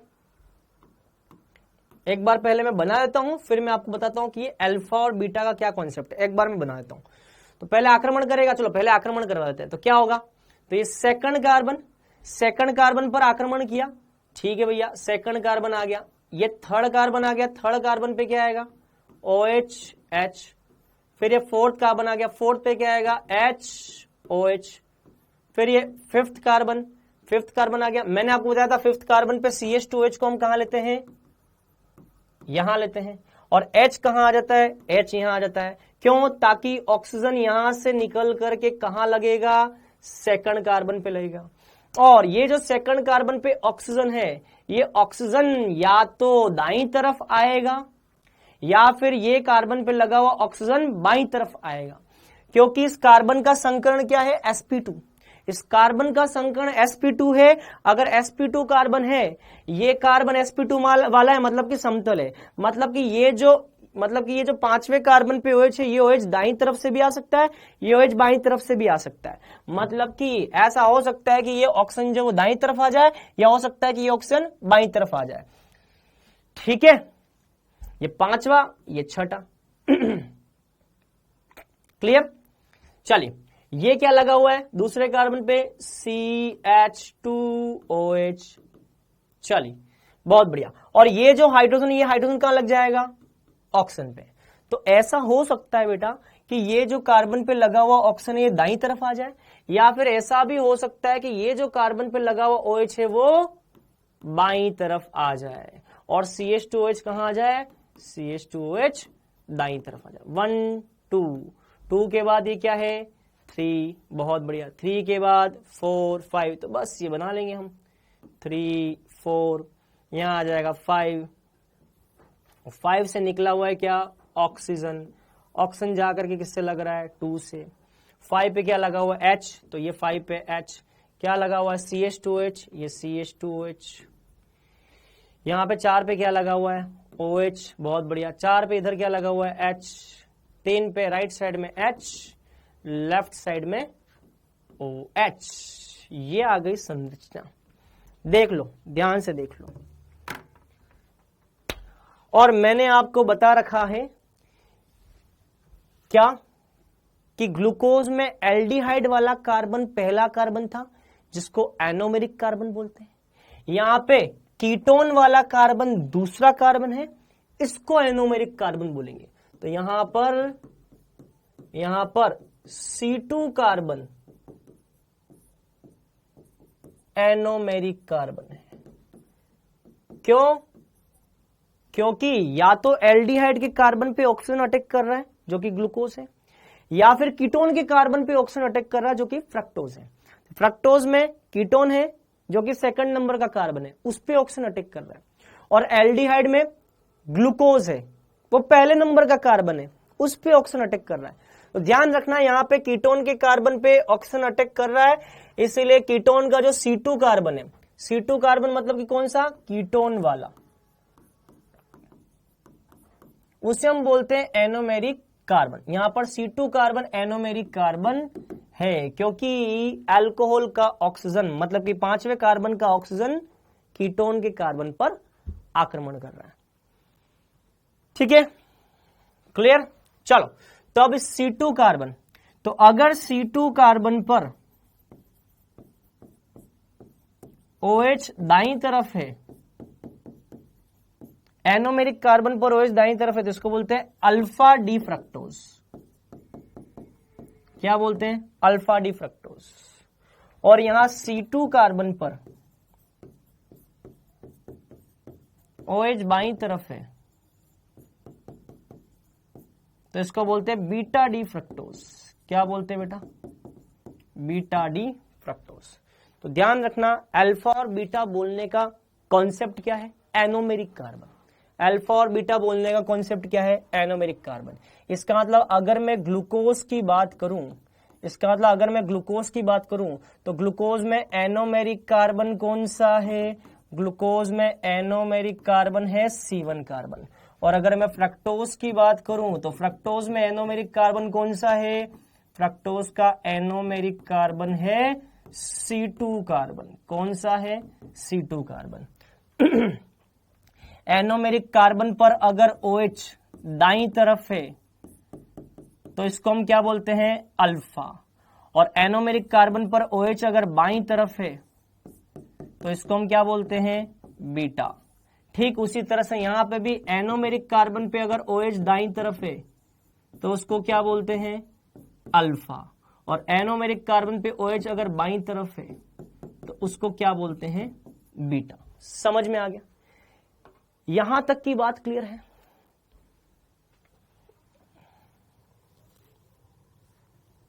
यहां तक की बात क्लियर है? यहां तक की बात क्लियर है? इसका मतलब alpha D glucose,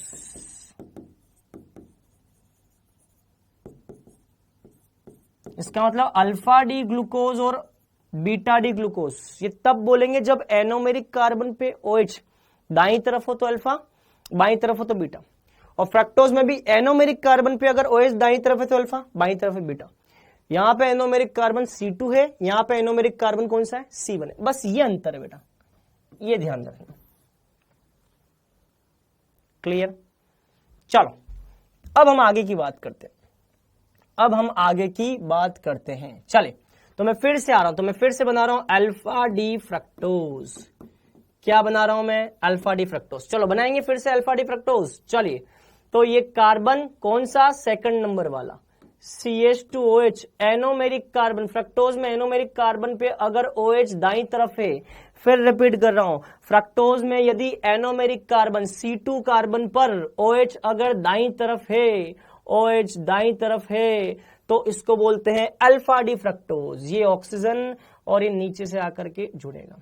second carbon, third carbon पे OH H, फोर्थ कार्बन पे H OH, 5 कार्बन पे यहां CH2OH और ये H, ये बन गया अल्फा डी फ्रक्टोज। समझ में आया? ठीक है, चलो, ये रहा फर्स्ट कार्बन, 1 2 3 4 5 और ये 6। चलो, अब यहां से बनाएंगे हावर्थ स्ट्रक्चर। चलो हावर्थ स्ट्रक्चर कैसे बनेगी, देखो देखो, मान लीजिए सेकंड कार्बन है, सेकंड कार्बन है, सेकंड कार्बन किससे जुड़ रहा है, ऑक्सीजन से। ये लो सेकंड कार्बन जुड़ गया ऑक्सीजन से, ऑक्सीजन किससे जुड़ रहा है, 5 कार्बन से, ये रहा 5 कार्बन, ठीक है। और अगर आप चाहते हो सेकंड को यहां रखना, 5 को ऊपर रखना, वो भी कर सकते हो। अगर आपको लगता है कि नहीं सर सेकंड को हम यहां रखेंगे और 5 को हम यहां रखेंगे, रख लो। सेकंड को कहीं भी रख लो, 5 को कहीं भी रख लो, ठीक है, आपको उससे कोई फर्क नहीं पड़ता। आप बस ये ध्यान रखना सेकंड और 5 के बीच में ऑक्सीजन होना चाहिए, तो ये ध्यान रखना, ठीक है। सेकंड यहां रख दो, लेट से 5 आपने यहां रख दिया, उससे कोई फर्क नहीं पड़ता, दोनों के बीच में ऑक्सीजन होना चाहिए। क्या होना चाहिए, सेकंड और 5 के बीच में ऑक्सीजन होना चाहिए। 5 सेकंड किससे लगा हुआ है, सेकंड अब थर्ड से, तो ध्यान रखना सेकंड और 5 के बीच में ऑक्सीजन, सेकंड और 5 के बीच में ऑक्सीजन। चलो सेकंड किससे लगा हुआ है, सेकंड लगा हुआ थर्ड से, तो ये थर्ड हो जाएगा। थर्ड किससे लगा हुआ 4 से, तो ये 4 हो जाएगा। 4 किससे लगा हुआ 5 से, 5 हो जाएगा। ये समझ में, बस आपको एक बात ध्यान रखनी है, सेकंड और 5 इनके बीच में ऑक्सीजन होना चाहिए, ठीक है। तो सेकंड और 5 के बीच में ऑक्सीजन।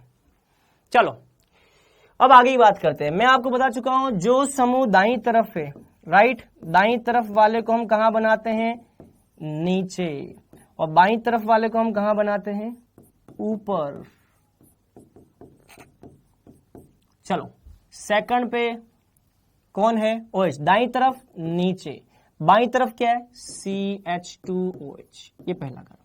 थर्ड पे आ जाओ, थर्ड पे दाईं तरफ कौन है, हाइड्रोजन, बाईं तरफ कौन है, OH। 4 पे दाईं तरफ कौन है, OH, और बाईं तरफ कौन है, H। 5 पे बाईं तरफ कौन है, CH2OH, और दाईं तरफ कौन है, H। ये बन गया,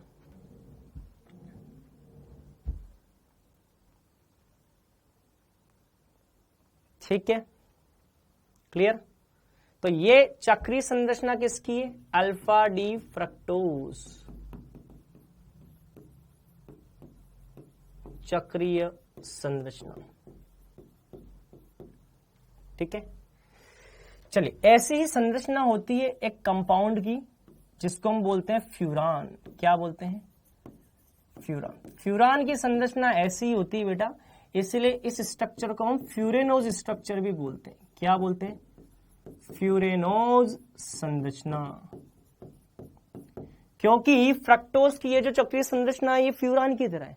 फ्यूरान की तरह ये संरचना देखो, 5 सदस्यों की बोला है, यहां भी 5 सदस्यों की बोला है। फ्यूरान जैसी संरचना है, इसीलिए इसको फ्यूरेनोज भी बोलते हैं। क्या बोलते हैं, फ्यूरेनोज।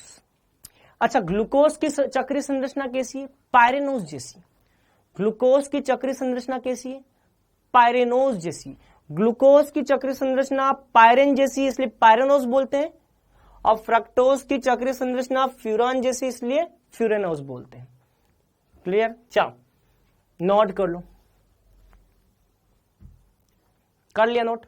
चलो आगे बढ़ जाए। चलो अब मुझे बताओ कि अगर ये अल्फा डी फ्रक्टोज है, तो मुझे जल्दी से बताओ बीटा डी फ्रक्टोज के लिए मैं क्या चेंज करूं। मैं यहां पे बनाऊंगा बीटा डी फ्रक्टोज। फटाफट मुझे लाइव चैट में कमेंट करके बता दो, अगर ये अल्फा डी फ्रक्टोज है तो इस संरचना में और इस संरचना में मैं क्या चेंज करूं। अगर ये अल्फा है तो बीटा के लिए मैं क्या करूं, फटाफट जल्दी से, बीटा के लिए मैं क्या करूं, कौन बताएगा।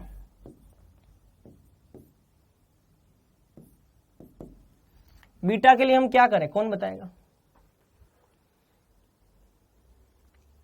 बहुत बढ़िया, बहुत बढ़िया। बीटा के लिए क्या करना है, क्योंकि अल्फा के लिए एनोमेरिक कार्बन, एनोमेरिक कार्बन कौन सा है, सेकंड कार्बन।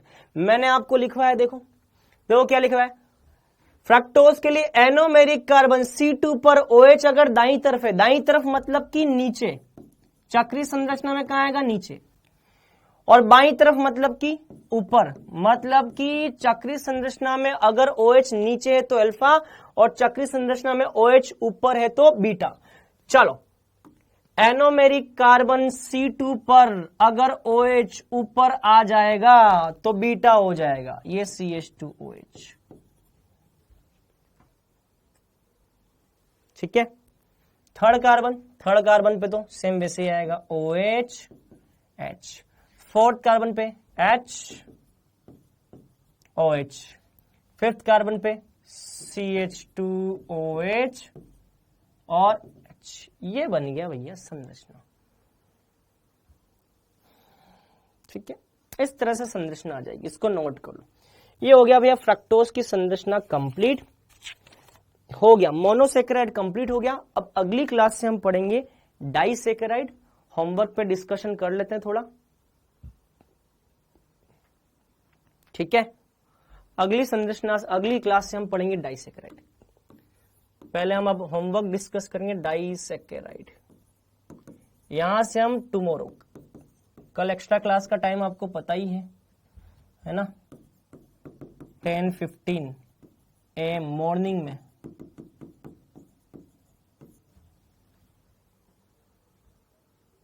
ठीक है, ये ध्यान रखना है।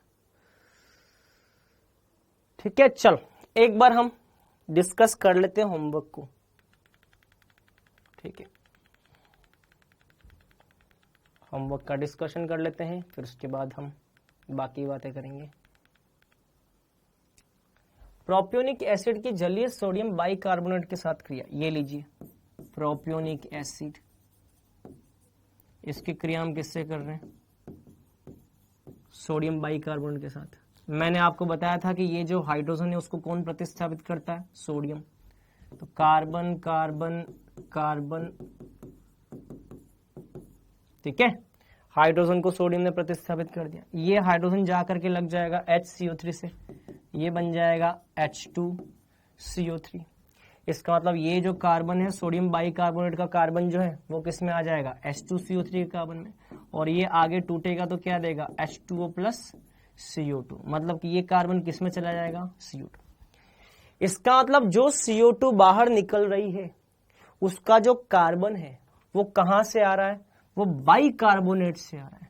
तो ध्यान रखना बेटा, प्रोपियोनिक एसिड का जो सोडियम बाइकार्बोनेट के साथ रिएक्शन करवाओगे तो सोडियम बाइकार्बोनेट का जो कार्बन है वही कार्बन CO2 में आता है। तो इसका मतलब आंसर हो जाएगा 4। सोडियम बाइकार्बोनेट का कार्बन किस में आएगा? CO2 में।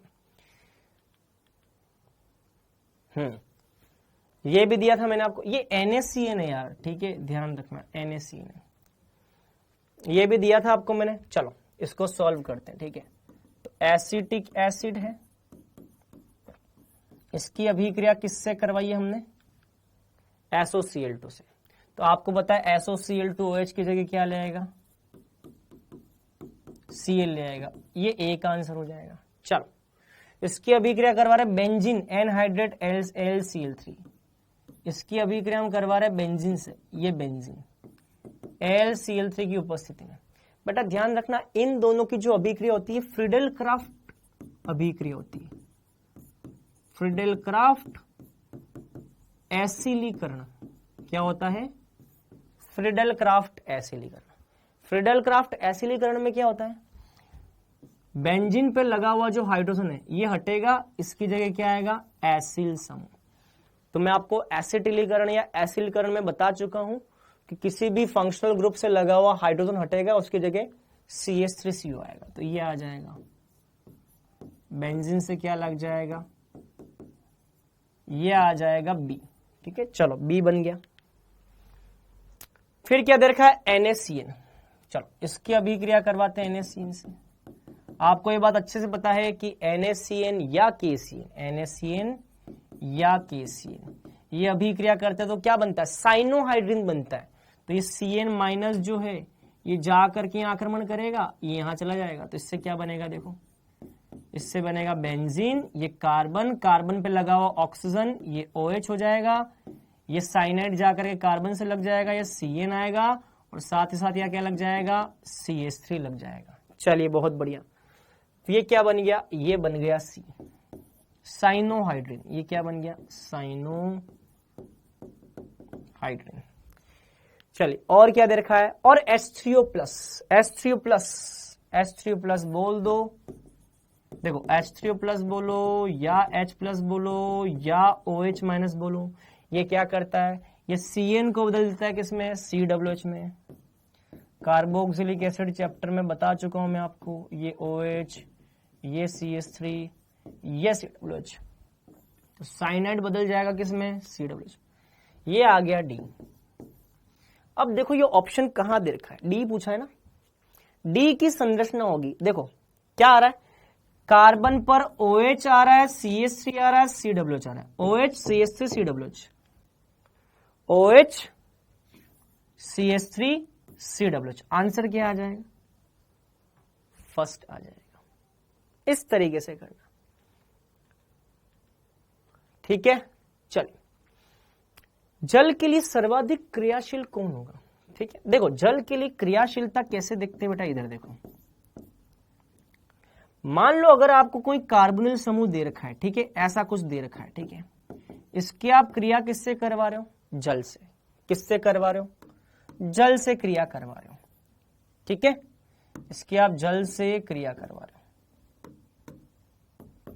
तो अब देखो क्या होता है, अगर मैं बात करूं विद्युत ऋणता की, तो कार्बन की विद्युत ऋणता कम है, ऑक्सीजन की विद्युत ऋणता ज्यादा है। कार्बन की विद्युत ऋणता कम है इसलिए इस पे प्लस आएगा, ऑक्सीजन की ज्यादा इसलिए इस पे माइनस आएगा। पानी किसकी भांति कार्य करेगा, पानी के पास एकाकी युग्म है, ये नाभिक स्नेही की भांति कार्य करेगा। किसकी भांति कार्य करेगा, नाभिक स्नेही। तो पानी जाकर के किस पर आक्रमण करेगा, इस प्लस पर। नाभिक स्नेही की प्रवृत्ति होती है कि ये अपने इलेक्ट्रॉन युग्म या एकाकी युग्म का आक्रमण इस प्लस पे करेगा। अब सीधी सी बात है, इस प्लस आवेश की मात्रा जितनी ज्यादा होगी, इस प्लस आवेश की मात्रा जितनी ज्यादा होगी, उतना ही पानी द्वारा इसका अपघटन ज्यादा होगा। बात समझ में आ रही है? तो ध्यान रखना, इस प्लस आवेश की मात्रा जितनी ज्यादा होगी, पानी उतना इस पर ज्यादा आक्रमण करेगा। अब देखो प्लस आवेश की मात्रा सबसे ज्यादा कहां पे आएगी, ये CH3 तो प्लस आई करता है, प्लस आई से प्लस आवेश नहीं बढ़ेगा। NO2 क्या करता है, माइनस एम वाला जो होता है वो सबसे ज्यादा प्लस आवेश को उत्पन्न करेगा। Cl क्या करता है, Cl का माइनस आई होता है, ये प्लस आवेश को उत्पन्न तो करेगा लेकिन बहुत ज्यादा नहीं करेगा, माइनस एम वाला सबसे ज्यादा प्लस आवेश को उत्पन्न करेगा। और यहां पर तो भैया प्लस आवेश उत्पन्न करने वाला बेंजीन पर कोई समूह लगा हुआ नहीं, मतलब कि आंसर क्या आएगा, सेकंड। ध्यान रखना, माइनस एम समूह जो है वो कार्बन पर सबसे ज्यादा इलेक्ट्रॉन घनत्व को अपनी तरफ आकर्षित करेगा, और माइनस एम अगर इलेक्ट्रॉन घनत्व को सबसे ज्यादा आकर्षित करेगा तो कार्बन पे उतना ही प्लस बढ़ जाएगा, और प्लस ज्यादा होगा तो पानी द्वारा अपघटन भी ज्यादा होगा, पानी द्वारा क्रियाशीलता भी ज्यादा होगी। चलिए अब आगे की बात करते हैं। एसिल क्लोराइड, एसिल क्लोराइड क्या है, ये है एसिल क्लोराइड। ये कौन सी अभिक्रिया देता है, चले एसिल क्लोराइड कौन सी अभिक्रिया देता है, ठीक है। चलिए मुझे बताइए कि एसिल क्लोराइड की हमने NH2 के साथ अभिक्रिया पढ़ी ने, एसिल क्लोराइड की NH2 के साथ अभिक्रिया। क्या होता है इस अभिक्रिया में, यहां से Cl और यहां से H निकल जाता है, यही होता है ना भैया, यही होता है ना, यहां का Cl यहां का H निकल जाएगा, ऐसे ही करता है एसिल क्लोराइड अभिक्रिया। ये एसिल क्लोराइड है,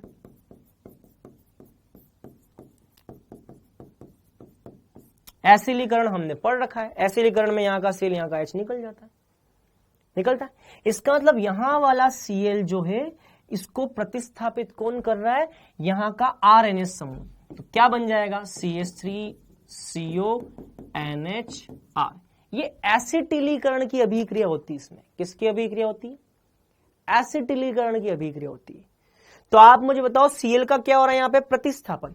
तो पहली बात तो कौन सी अभिक्रिया है, ये प्रतिस्थापन अभिक्रिया, क्योंकि Cl को ये RNS समूह क्या कर रहा है, प्रतिस्थापित कर रहा है। और नाइट्रोजन पर क्या है, एकाकी युग्म, एकाकी युग्म जिस पर होता है वो होता है नाभिक स्नेही। क्या होता है, नाभिक स्नेही, मतलब कि ये जो प्रतिस्थापित हो रहा है वो नाभिक स्नेही के द्वारा हो रहा है, इसीलिए इसको बोलते हैं नाभिक स्नेही प्रतिस्थापन। आंसर क्या आ जाएगा, नाभिक स्नेही प्रतिस्थापन, ठीक है। चलो एथेनॉल की एसिटिक एनहाइड्रेट से अभिक्रिया, अच्छा, कुछ बच्चे बोल रहे सर ये वाला तो होमवर्क में था ही नहीं। चलो कोई बात नहीं, ये अगर होमवर्क में नहीं था तो क्वेश्चन प्रैक्टिस के लिए हिसाब से देख लो, शायद होमवर्क 47 से दिया था मेरे ख्याल से, ये दिया था होमवर्क, ये दिया था। कोई बात नहीं, कोई बात नहीं, क्वेश्चन की प्रैक्टिस के हिसाब से देख लो। चलो ऐसे समझो कि हम क्वेश्चन की प्रैक्टिस कर रहे हैं, ऐसे समझ लो कि हम क्वेश्चन की प्रैक्टिस कर रहे हैं। कोई बात नहीं, प्रैक्टिस ले लो, प्रैक्टिस। अभी उस पे आऊंगा होमवर्क वाले क्वेश्चन में। ऐसे समझ लो हम क्वेश्चन का प्रैक्टिस कर रहे हैं बेटा। क्या कर रहे हैं? क्वेश्चन का प्रैक्टिस कर रहे हैं। ठीक है, कोई बात नहीं। चलो चलो, अब अल्कोहल की क्रिया हम करवा रहे हैं एसिटिक एनहाइड्रेट के साथ। किसके साथ? एसिटिक एनहाइड्रेट के साथ। अब यहां पर भी क्या होगा, आपको मैं बता चुका हूं कि एमीन की क्रिया जब एसिटिक एनहाइड्रेट के साथ करते हो तो हाइड्रोजन हटेगा। इसको कौन प्रतिस्थापित करेगा? CH3CO। जिस प्रकार से एमीन में नाइट्रोजन का हाइड्रोजन CH3CO से प्रतिस्थापित होगा, वैसे ही अल्कोहल का भी हाइड्रोजन CH3CO से प्रतिस्थापित होगा। मतलब कि यहां पे क्या है? प्रतिस्थापन अभिक्रिया। एक बात तो श्योर है कि यहां पर हाइड्रोजन को CH3CO समूह प्रतिस्थापित करेगा। मतलब क्या आएगा देखो, मतलब कि यहां पे आ जाएगा RO और साथ ही साथ CH3CO समूह, ये लो CH3CO समूह। तो हाइड्रोजन को प्रतिस्थापित कर दिया किसने? CH3CO समूह। प्रतिस्थापन तो है। अच्छा, और ये बताओ कि अल्कोहल किसकी बात ही कार्य करता है? इसके पास लोन पेयर है। लोन पेयर मतलब कि नाभिक स्नेही। क्या है ये? नाभिक स्नेही। तो ये हो जाएगा नाभिक स्नेही प्रतिस्थापन। क्या हो जाएगा? नाभिक स्नेही प्रतिस्थापन। ये आंसर आ जाएगा। चलो, एसिटेमाइड का अपचयन। चलो एसिटेमाइड ये होता है, इसका हम करा लेते हैं क्या? अपचयन लिथियम एल्यूमिनियम हाइड्राइड, इससे अपचयन कराएं। ये भी अपचयित हो जाएगा तो क्या बनेगा? CH3 CH2 NH2। आंसर आ जाएगा फर्स्ट CH3 CH2 NH2।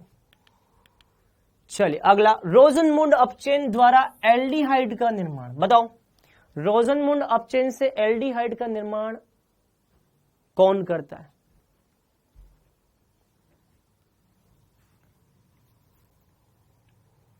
बताओ, रोजनमुंड अपचयन से एल्डिहाइड के निर्माण के लिए कौन उपयोग में आता है?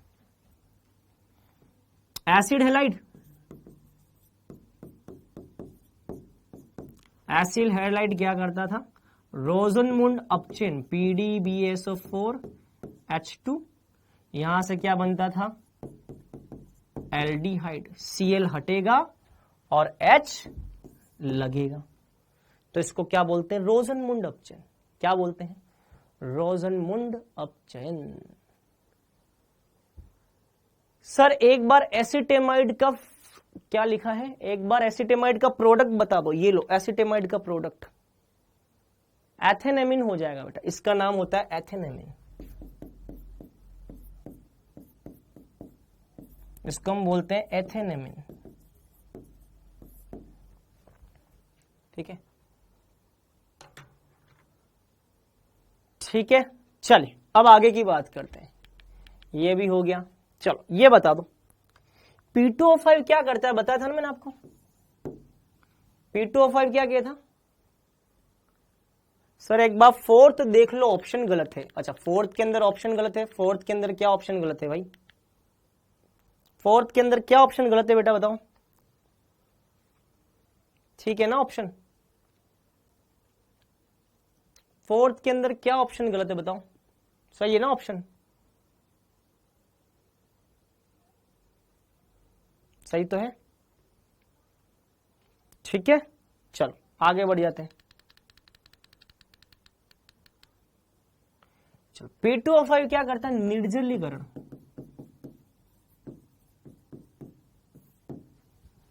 P2O5 क्या करता है? निर्जलीकरण। ठीक है, अब मुझे बताओ निर्जलीकरण का मतलब क्या है? H2 का निकलना। तो यहां से H2O, ये H2O निकल जाएगा बेटा। अगर यहां से H2O निकलेगा तो क्या बनेगा, CH3 C triple bond N, ठीक है, CH3 C triple bond N, cyanide बन जाएगा बेटा। आंसर क्या आएगा, सेकंड, ठीक है। चलो इसका आंसर क्या होगा, कौन बताएगा? एक बच्चा बोल रहा है सर आप बहुत गंदे हो, आप बहुत गंदे हो सर। ठीक है भैया, मैं गंदा हूं, अब क्या करूं, है मैं गंदा हूं, मैं नहाता नहीं हूं इसलिए गंदा हूं, मेरे शरीर से बदबू आ रही है, कैमरे के अंदर से घुस करके बदबू आ रही है।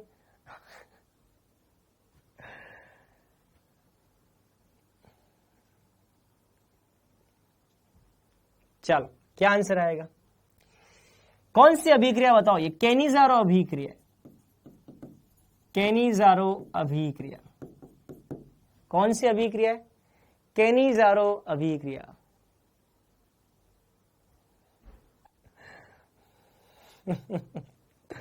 कैनिज़ारो अभिक्रिया, कैनिज़ारो अभिक्रिया में क्या होता है, एक एल्डिहाइड बदल जाएगा किसमें, अल्कोहल में। कैनिज़ारो अभिक्रिया के अंदर एक एल्डिहाइड बदल जाएगा अल्कोहल में और दूसरा एल्डिहाइड बदल जाएगा किसमें, कार्बोक्सिलिक एसिड में। कैनिज़ारो में यही होता है ना, ठीक है, एक एल्डिहाइड बदल जाएगा अल्कोहल में, दूसरा एल्डिहाइड बदल जाएगा कार्बोक्सिलिक एसिड में। चलो अब मुझे बताओ कि यदि कार्बोक्सिलिक एसिड की अभिक्रिया अल्कोहल से कराई जाए तो क्या बनेगा, बताओ, कार्बोक्सिलिक एसिड की अभिक्रिया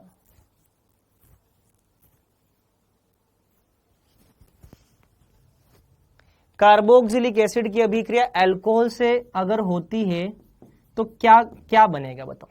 चलो सभी बच्चे लाइव चैट में कमेंट करके बताएं, कार्बोक्सिलिक एसिड और अल्कोहल की अभिक्रिया से क्या बनेगा, एस्टर। बहुत बढ़िया, बताया था ना, यहां का OH और यहां का H निकल जाएगा, कार्बोक्सिलिक एसिड का OH और यहां का H निकल जाएगा, एस्टर बनेगा। ये क्या बनेगा, एस्टर। चलो तो इसका मतलब अम्लीय माध्यम में कार्बोक्सिलिक एसिड का OH और अल्कोहल का H, ये क्या निकाल देंगे, पानी। क्या निकाल देंगे, पानी। अल्कोहल बन जाएगा बेटा, ये देखो, अल्कोहल का H, कार्बोक्सिलिक एसिड का OH निकलेगा तो ये क्या बन जाएगा, एस्टर। तो ये देखो, तो यहां पे क्या आ गया, CH2, क्या लगा हुआ है, ऑक्सीजन, ये क्या है, CO, ये आ जाएगा। कहां दे रखा है ये आंसर, कहां दे रखा है ये आंसर, देखो दे रखा है ये आंसर, आंसर सेकंड आ जाएगा। क्या आ जाएगा, सेकंड। समझ में आया? अरे भैया क्यों परेशान हो रहे हो, ये बताओ, क्यों परेशान हो रहे हो, क्या समस्या है बताओ। मैं आप लोगों की बात नहीं सुन रहा हूं, चलो मैं आप लोगों की बात सुनता हूं। चलो अब कई लोग ये बोल रहे हैं कि सर आप बहुत खराब हो, हमारे पहले वाले सर बहुत अच्छे थे, आप हमारी बातें नहीं सुनते हो, आप चिढ़ते हो, इरिटेट होते हो। ठीक है, मैं तुम्हारी बात सुन लेता हूं। चलो अभी होमवर्क पे भी आएंगे, बताओ क्या समस्या आप लोगों की, बताओ हैं, बताओ क्या समस्या है। काजल, काजल बोल रही थी सर आप अच्छे नहीं हो सर। ठीक है, बताओ बताओ भाई क्या समस्या, बताओ मैं सुनता हूं। चलो आज आप लोगों के लिए एक काम और करता हूं, मैं करूं एक काम और, नंबर दे दूं मैं अपने तुम लोगों को, है, लेकिन यार नंबर दूंगा तुम परेशान कर करके पागल कर दोगे मुझे, है यार। बेटा एक बात बताओ, आपको लगता है इतनी क्वेश्चन प्रैक्टिस आपको जो मैं करवा रहा हूं, ये आपने पहले कभी इतनी क्वेश्चन प्रैक्टिस की है? हर क्लास में आपको क्वेश्चन प्रैक्टिस मिल रही है। सच्चाई हमेशा कड़वी होती है बेटा, लेकिन आप सोचो ना थोड़ा, जब तक हम ये क्वेश्चन प्रैक्टिस नहीं करेंगे तब तक हमारा सिलेक्शन कैसे हो सकता है, ये बताओ। प्रॉब्लम क्या है ना कि हमें जो इंसान सच का आईना दिखाता है ना, वो हमें हमेशा बुरा लगता है। तो अब मैं आपसे ये बोल रहा हूं कि अगर मैं सब क्वेश्चन प्रैक्टिस नहीं करवाऊंगा तो आप खुद सोचिए क्या आपसे क्वेश्चन बनेंगे। आपसे पहले क्वेश्चन बन रहे थे क्या? पेपर अटेंड करके देखना कभी किसी इंस्टीट्यूट के, आप कभी भी किसी इंस्टीट्यूट के पेपर करके देखना, 10 क्वेश्चन ढंग से नहीं लेंगे। आपने जो पहले पढ़ाई कर रखी है ना मेरे आने से पहले, उसमें आप उस पढ़ाई को करने के बाद आप किसी भी इंस्टीट्यूट के मात्र 50 में से 10 क्वेश्चन भी अगर ढंग से कर लोगे ना तो मैं मान जाऊंगा, क्वेश्चन ही नहीं बनेंगे। क्यों? क्योंकि आपको क्वेश्चन करने का तरीका ही नहीं पता है। समस्या क्या है? आपको क्वेश्चन करने का तरीका ही नहीं पता है। आपको यही नहीं पता है कि नीट में क्वेश्चन जब आएंगे ना तो हमारी जमीन, पैरों से जमीन खिसक जाएगी बेटा। तो आप जिस रीजन से मुझे गालियां दे रहे हैं ना, आपको बाद में एहसास होगा कि सच में अगर हमने क्वेश्चन प्रैक्टिस कर ली होती तो शायद हमारा उद्धार हो गया होता। तो आपने अभी तक ढंग से सच्चाई को पहचाना नहीं है। जब आप क्वेश्चन प्रैक्टिस अच्छे से करोगे ना तब आपको पता चलेगा कि भैंस कितने पानी में है। ठीक है, तो अभी आपको ये एहसास नहीं है, सच्चाई के बारे में आपको बताया नहीं गया है। आपसे क्या है, चुपड़ी चुपड़ी बातें करके आप जैसे सीधे सीधे बच्चों को पता है बहलाया गया है, फुसलाया गया है। मैं आपको फिर बोल रहा हूं, आपका दिल बहुत सीधा है, आप बहुत सीधे साधे बच्चे हो। आप लोगों के साथ समस्या क्या पता है? आप लोगों के साथ में जो चुपड़ी चुपड़ी और बेटा बेटा करके बात करेगा ना, बेटा ऐसा बेटा वैसा, तो आप क्या फिसल जाते हो। थोड़ी सी कड़वी आवाज में अगर आपसे कोई बात कर ले, कोई अगर आपको सच्चाई दिखा देना बेटा ये सच्चाई है, तो आपको बुरा लग जाता है। लेकिन बेटा एक बात ध्यान रखना, सच्चाई यही है, मैं आपको बता रहा हूं। और ये चीज आपको तब महसूस होगी ना जब आपका नीट का पेपर होगा, तब आपको पता चलेगा कि आपने जो पढ़ाई की है वो कितनी कूड़ा तरीके से कर रखी है। आपको कॉन्सेप्ट ही नहीं पता है चीजों के। क्वेश्चन कहां से होंगे? नहीं होंगे। क्वेश्चन अगर नहीं करेंगे, क्वेश्चन प्रैक्टिस नहीं हो रही है तो नीट में सिलेक्शन हमारा हो ही नहीं सकता। कड़वी बात बोलने वाला बेटा हमेशा इंसान बुरा ही लगता है आपको। ठीक है, फिर भी मैं आपकी बातें सुन लेता हूं। और आप लोगों को लगता है कि आप लोगों से अगर मैं बात करूंगा उससे अगर आप लोगों का नीट में सिलेक्शन हो जाएगा, तो बता दीजिए किसकी क्या फरमाइश है भैया, किसकी क्या फरमाइश है? बताओ क्या फरमाइश है किसकी, बताओ। मैं थोड़ा सुन लेता हूं यार। आप लोगों को ये लगता है कि सर हमारी बातें नहीं सुन रहे हैं, सर तो बहुत खराब है। बता दो, चलो मैं आप लोगों की बात सुन लेता हूं। क्या है बताओ, क्या समस्या है?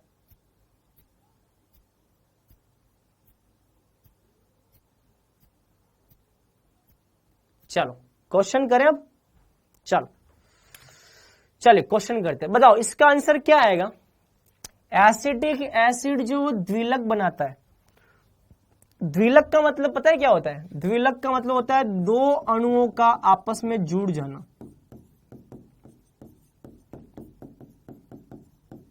द्विलक का मतलब है दो अणुओं का जुड़ जाना। देखो एसिटिक एसिड के दो अणु जुड़ जाते हैं बेटा। कैसे जुड़ते हैं वो मैं आपको बताता हूं। ये देखो, ये रहा एसिटिक एसिड का एक अणु,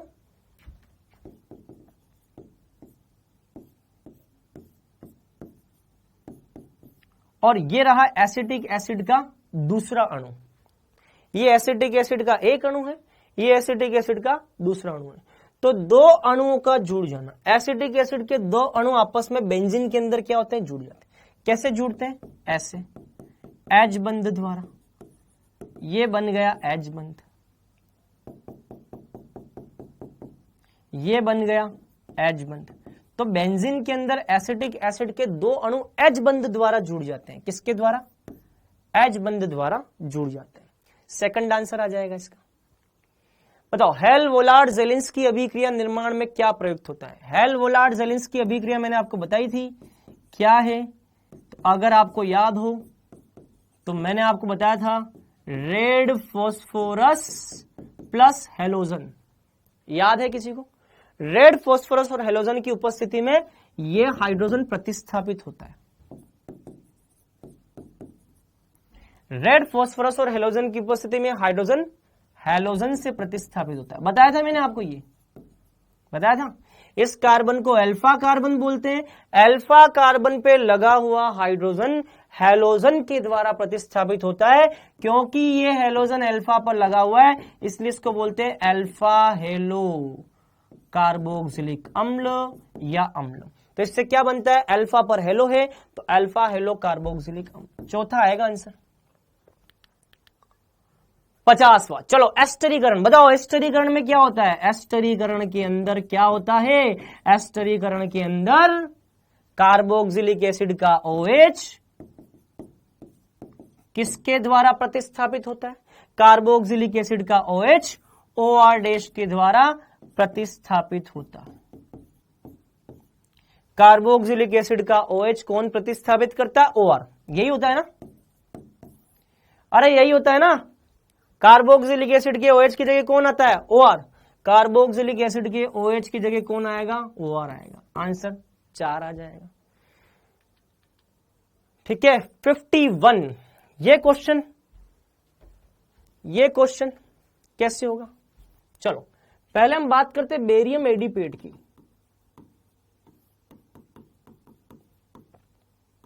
क्या होता है बेरियम एडिपेट, ठीक है।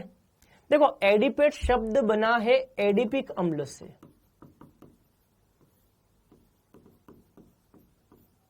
एडिपेट शब्द बना है किससे, एडिपिक अम्ल से। एडिपेट शब्द बना है एडिपिक अम्ल से। एडिपिक अम्ल क्या होता है, तो मैंने आपको बताया था 2 COOH के बीच में कितने कार्बन, 4 कार्बन। एडिपिक अम्ल क्या होता है, 2 COOH के बीच में 4 कार्बन। ठीक है, 2 COOH के बीच में कितने, 4 कार्बन। अरे यार क्यों परेशान हो रहे हो,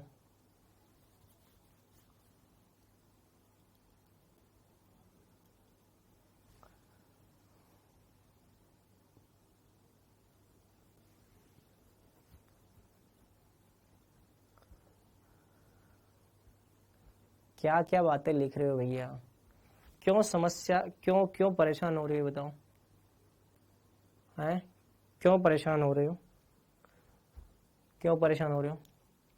चलो अब मुझे क्या बनाना है, बेरियम एडिपेट। क्या बनाना है, बेरियम एडिपेट। बेरियम एडिपेट कैसे होता है, ये दोनों हाइड्रोजन हटेंगे, इसकी जगह कौन आएगा, बेरियम आ जाएगा। इसकी जगह कौन आ जाएगा, बेरियम। इसको बोलते हैं बेरियम एडिपेट। ठीक है। अब बेरियम एडिपेट को हम क्या करें, डिस्टिलेशन। जब भी आप बेरियम एडिपेट का डिस्टिलेशन करोगे तो यहाँ पे BaCO3 निकल जाएगा बेटा। कौन निकल जाएगा, यहां से BaCO3 निकल जाएगा, ये BaCO3 ये निकल जाएगा। तो क्या बच गया, तो ये 4 कार्बन और 5 कार्बन, ये 5 कार्बन वाला ये रिंग बच गया। देखो क्या है, CO, तो ये आ गया CO। ये कितने CH2 है, 4, तो 1 2 3 4, ये 4 CH2, 4 CH2 और 5 कार्बन, तो 1 2 3 4, 4 CH2 और ये CO, ये आपस में जुड़ करके ये यौगिक बना लेंगे। ठीक है, तो ये तो A आ गया, ये आ गया A। अब इस A की अभिक्रिया हम करवा रहे किससे, MeCO3OH से।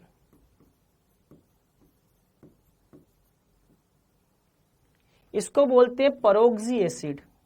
क्या बोलते हैं बेटा इसको, परोक्सी एसिड। इसको हम क्या बोलते हैं, परोक्सी एसिड।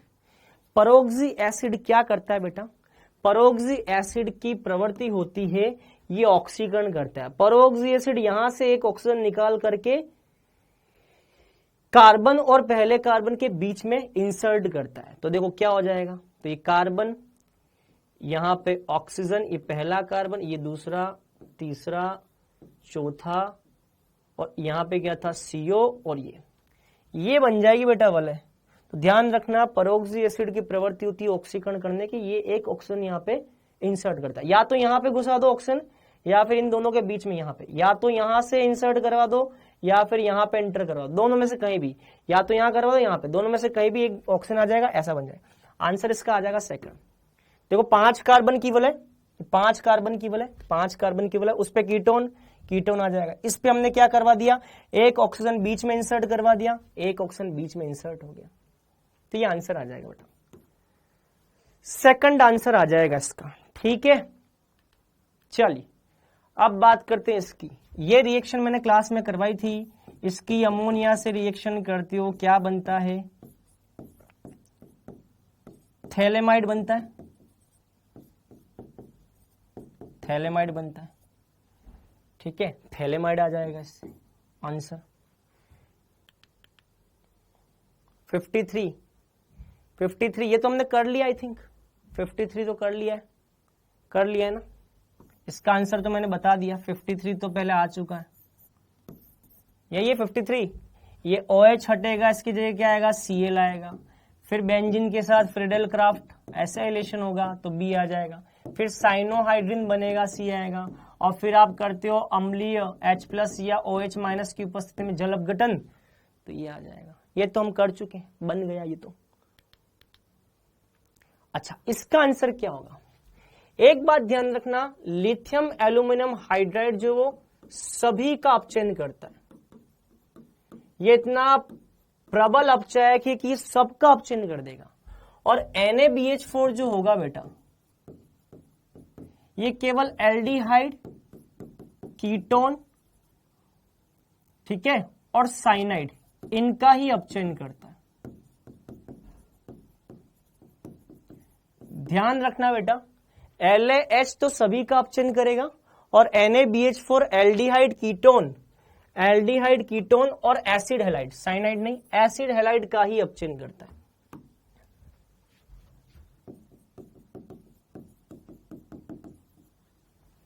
ठीक है, चलो LH क्या करेगा, इसका अपचयन कर देगा, तो यहां पर भी एल्कोहल आ जाएगा, यहां पर भी एल्कोहल आ जाएगा। इसका भी क्या करेगा, अपचयन करेगा। इसका मतलब LH जो होगा वो यहां पर भी अपचयन करेगा, यहां से भी एल्कोहल आ जाएगा, यहां पर भी अपचयन करेगा, ये एल्कोहल आ गया, और 2 डिग्री को भी किस में बदल देगा, एल्कोहल में। ध्यान रखना, LaH जो होगा वो सारे क्रियात्मक समूह को क्या करेगा, अपचयित। इसको भी अपचयित कर देगा, OH आ जाएगा। इस वाले को भी एल्कोहल में बदल देगा और इसको भी एल्कोहल में बदल देगा।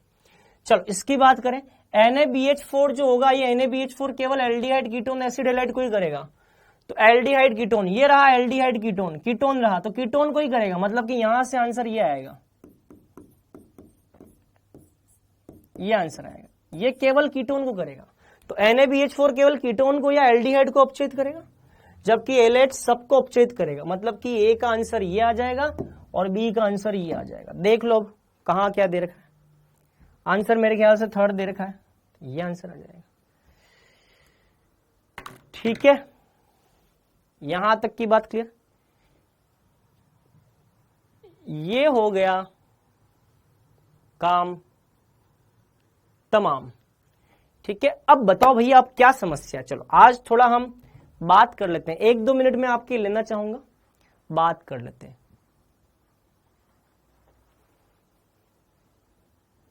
बताओ क्या समस्या है, बोलिए। होमवर्क हो गया डिस्कस? ठीक है, नंबर 2। अब तो नहीं दूंगा नंबर, अब तो मैं नंबर नहीं दूंगा, है?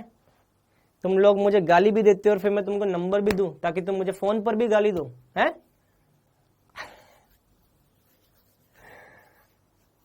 बताओ क्या समस्या है भैया। और एक बच्चा तो मुझसे बोल रहा सर आपका फोन दे दीजिए, मतलब वो मुझसे मेरा फोन मांग रहा है। एक बच्चा बोल रहा सर आपका फोन दे दीजिए। देख फोन तो मैं चाह करके भी तुझे नहीं दे पाऊंगा क्योंकि यहाँ कैमरे से मैं फोन नहीं डाल सकता और मैं वो देना चाहता भी नहीं। फोन तो क्यों दूं, है? फोन क्यों दूं? तो मेरे फोन के अंदर मेरी एक मोबाइल मांग रहा है, देखो एक मोबाइल मांग रहा है मुझसे।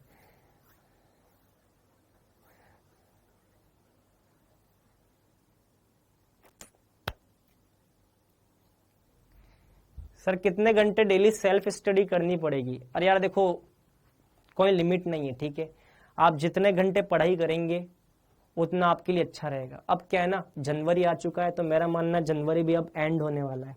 जनवरी आ क्या चुका है, जनवरी एंड होने वाला है। तो अब आपके पास में केवल फरवरी, मार्च और मोटा मोटा अप्रैल बचा हुआ है। 3 महीने के अंदर बेटा आपको जो भी पढ़ाया गया है, सर ने जो भी पढ़ाया आपको, आप उसको बहुत अच्छे से तैयार कर लें। मैंने आपको अभी तक लगभग 3 चैप्टर, तीसरा चैप्टर मैं आपको पढ़ा रहा हूँ। जितना भी आपको पढ़ाया जा रहा है उसको आप बहुत अच्छे से तैयार करें, क्योंकि अब 3 महीने के अंदर हमको बिल्कुल बढ़िया से प्रिपरेशन करनी है बेटा। ठीक है, चलिए और बताइए, और बताइए और क्या समस्या है। हाँ एक चीज और, एक चीज आपको मैं और बताता हूं, देखो बेटा एक चीज मैं आपको और बताता हूं, टेस्ट में क्या आएगा वो मैं आपको ऑलरेडी बता चुका हूं, जितना मैंने पढ़ाया वो आएगा। लेकिन एक बात ध्यान रखें बेटा, कभी भी दिमाग में ये चीज लेकर के मत चलो कि यार सर ने पढ़ाया है वही आना चाहिए, उससे बाहर आ गया तो हमारी जिंदगी बर्बाद हो जाएगी, हम बर्बाद हो जाएंगे, मैं लूट गया, बर्बाद हो गया, बाहर से आ चुका है। मैं आपको फिर बता रहा हूं, आप जिस एग्जाम के अंदर बैठने वाले हैं, नीट का एग्जाम, वो एक तरह का जुआ है बेटा। क्या है? एक तरह का जुआ। जुए के अंदर क्या होता है, जब आप पैसा लगाते हो ना, तो पैसा लगाने पर वो पैसा हारा भी जा सकता है, और हो सकता है जुए में जो पैसा लगाया उसका 1 का 3 गुना भी हो जाए। मेरी बात समझ रहे हो? तो ये एक तरह का जुआ है। तो यहाँ पे ना सिलेबस के लिए परेशान मत हुआ करो, सिलेबस क्या आएगा, सिलेबस क्या आएगा, सिलेबस क्या आएगा। अरे मान लो अगर कुछ अगर मान लो पीछे से आ भी गया, तो पढ़ा तो दिया है ना सर ने, पढ़ा तो दिया है सर ने आपको, जो भी पहले सर ने पढ़ा दिया, मान लो अगर उसमें से कुछ क्वेश्चंस आ भी जाते तो परेशान नहीं होना है। क्यों परेशान नहीं होना है? क्योंकि पढ़ा तो दिया गया है। अब हमारे पास केवल 2 से 3 महीने ही है। अगर आज भी हम ये सोच रहे हैं कि जो सिलेबस सर ने अभी तक जितना करवाया उतना ही आए, उसके पीछे का ना है, तो ये हमारी सोच गलत है। हमको हमेशा कोशिश करनी, कोई बात नहीं अगर सिलेबस से थोड़ा हटके भी आएगा, पहले जो सर पढ़ा के गए हैं उनका भी अगर आ जाएगा तो हम तैयार हैं। हमारी प्रिपरेशन ऐसी होनी चाहिए कि हमको 2 महीने पहले का भी अगर कोई पॉइंट पूछा जाए तो हमारे पास चीजें रेडी हों। समझ में आया? तो इसलिए बोल रहा हूं मैं, क्योंकि नीट में भी यही हो सकता है, नीट में भी हो सकता है। आप ये मत सोचो कि मैं यहां पे पढ़ लूंगा तो मेरे को 100% सिलेबस हो गया। कहीं भी कुछ भी पढ़ लो, 50 क्वेश्चन में से 1-2 क्वेश्चन हो सकता है कहीं ना कहीं ऐसे आ जाए जिसको आपको लगे कि यार ये क्या सिलेबस से बाहर का आ रहा है क्या। तो वैसे इसकी संभावना बहुत कम होती है। लेकिन फिर बोल रहा हूं, नीट एक जुए की तरह होता है। आपने इसमें पैसा लगाया है तो अब वही बात है कि 1 का 3 गुना भी हो सकता है, 5 गुना भी हो सकता है। और हर टीचर और हर बंदे की कोशिश बेटा यही होती है कि जो भी पढ़ाया जा रहा है मैक्सिमम से मैक्सिमम वो हमारा कवर हो जाए। तो इसीलिए अगर मान लो कल के टेस्ट में, मैं ये बातें इसलिए बोल रहा हूं क्योंकि मान लो कल के टेस्ट में अगर कोई चीज ऊपर नीचे हो जाती है तो परेशान नहीं होना है। ठीक है?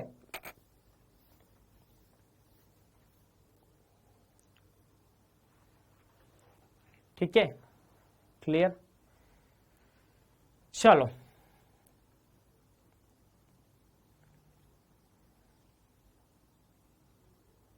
चले अब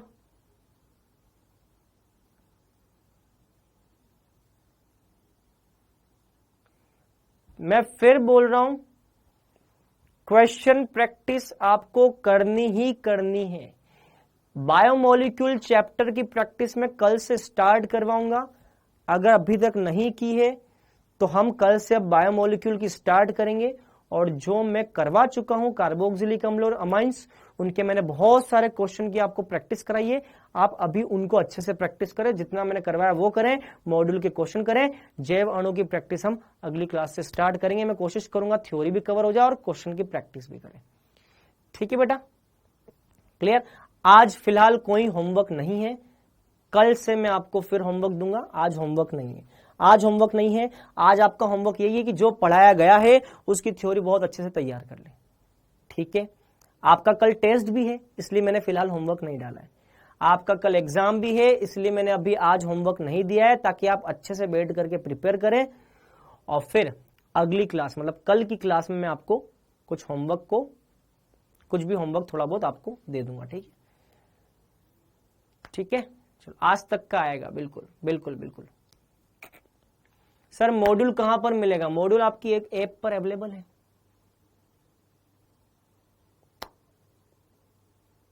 ठीक है, क्लियर?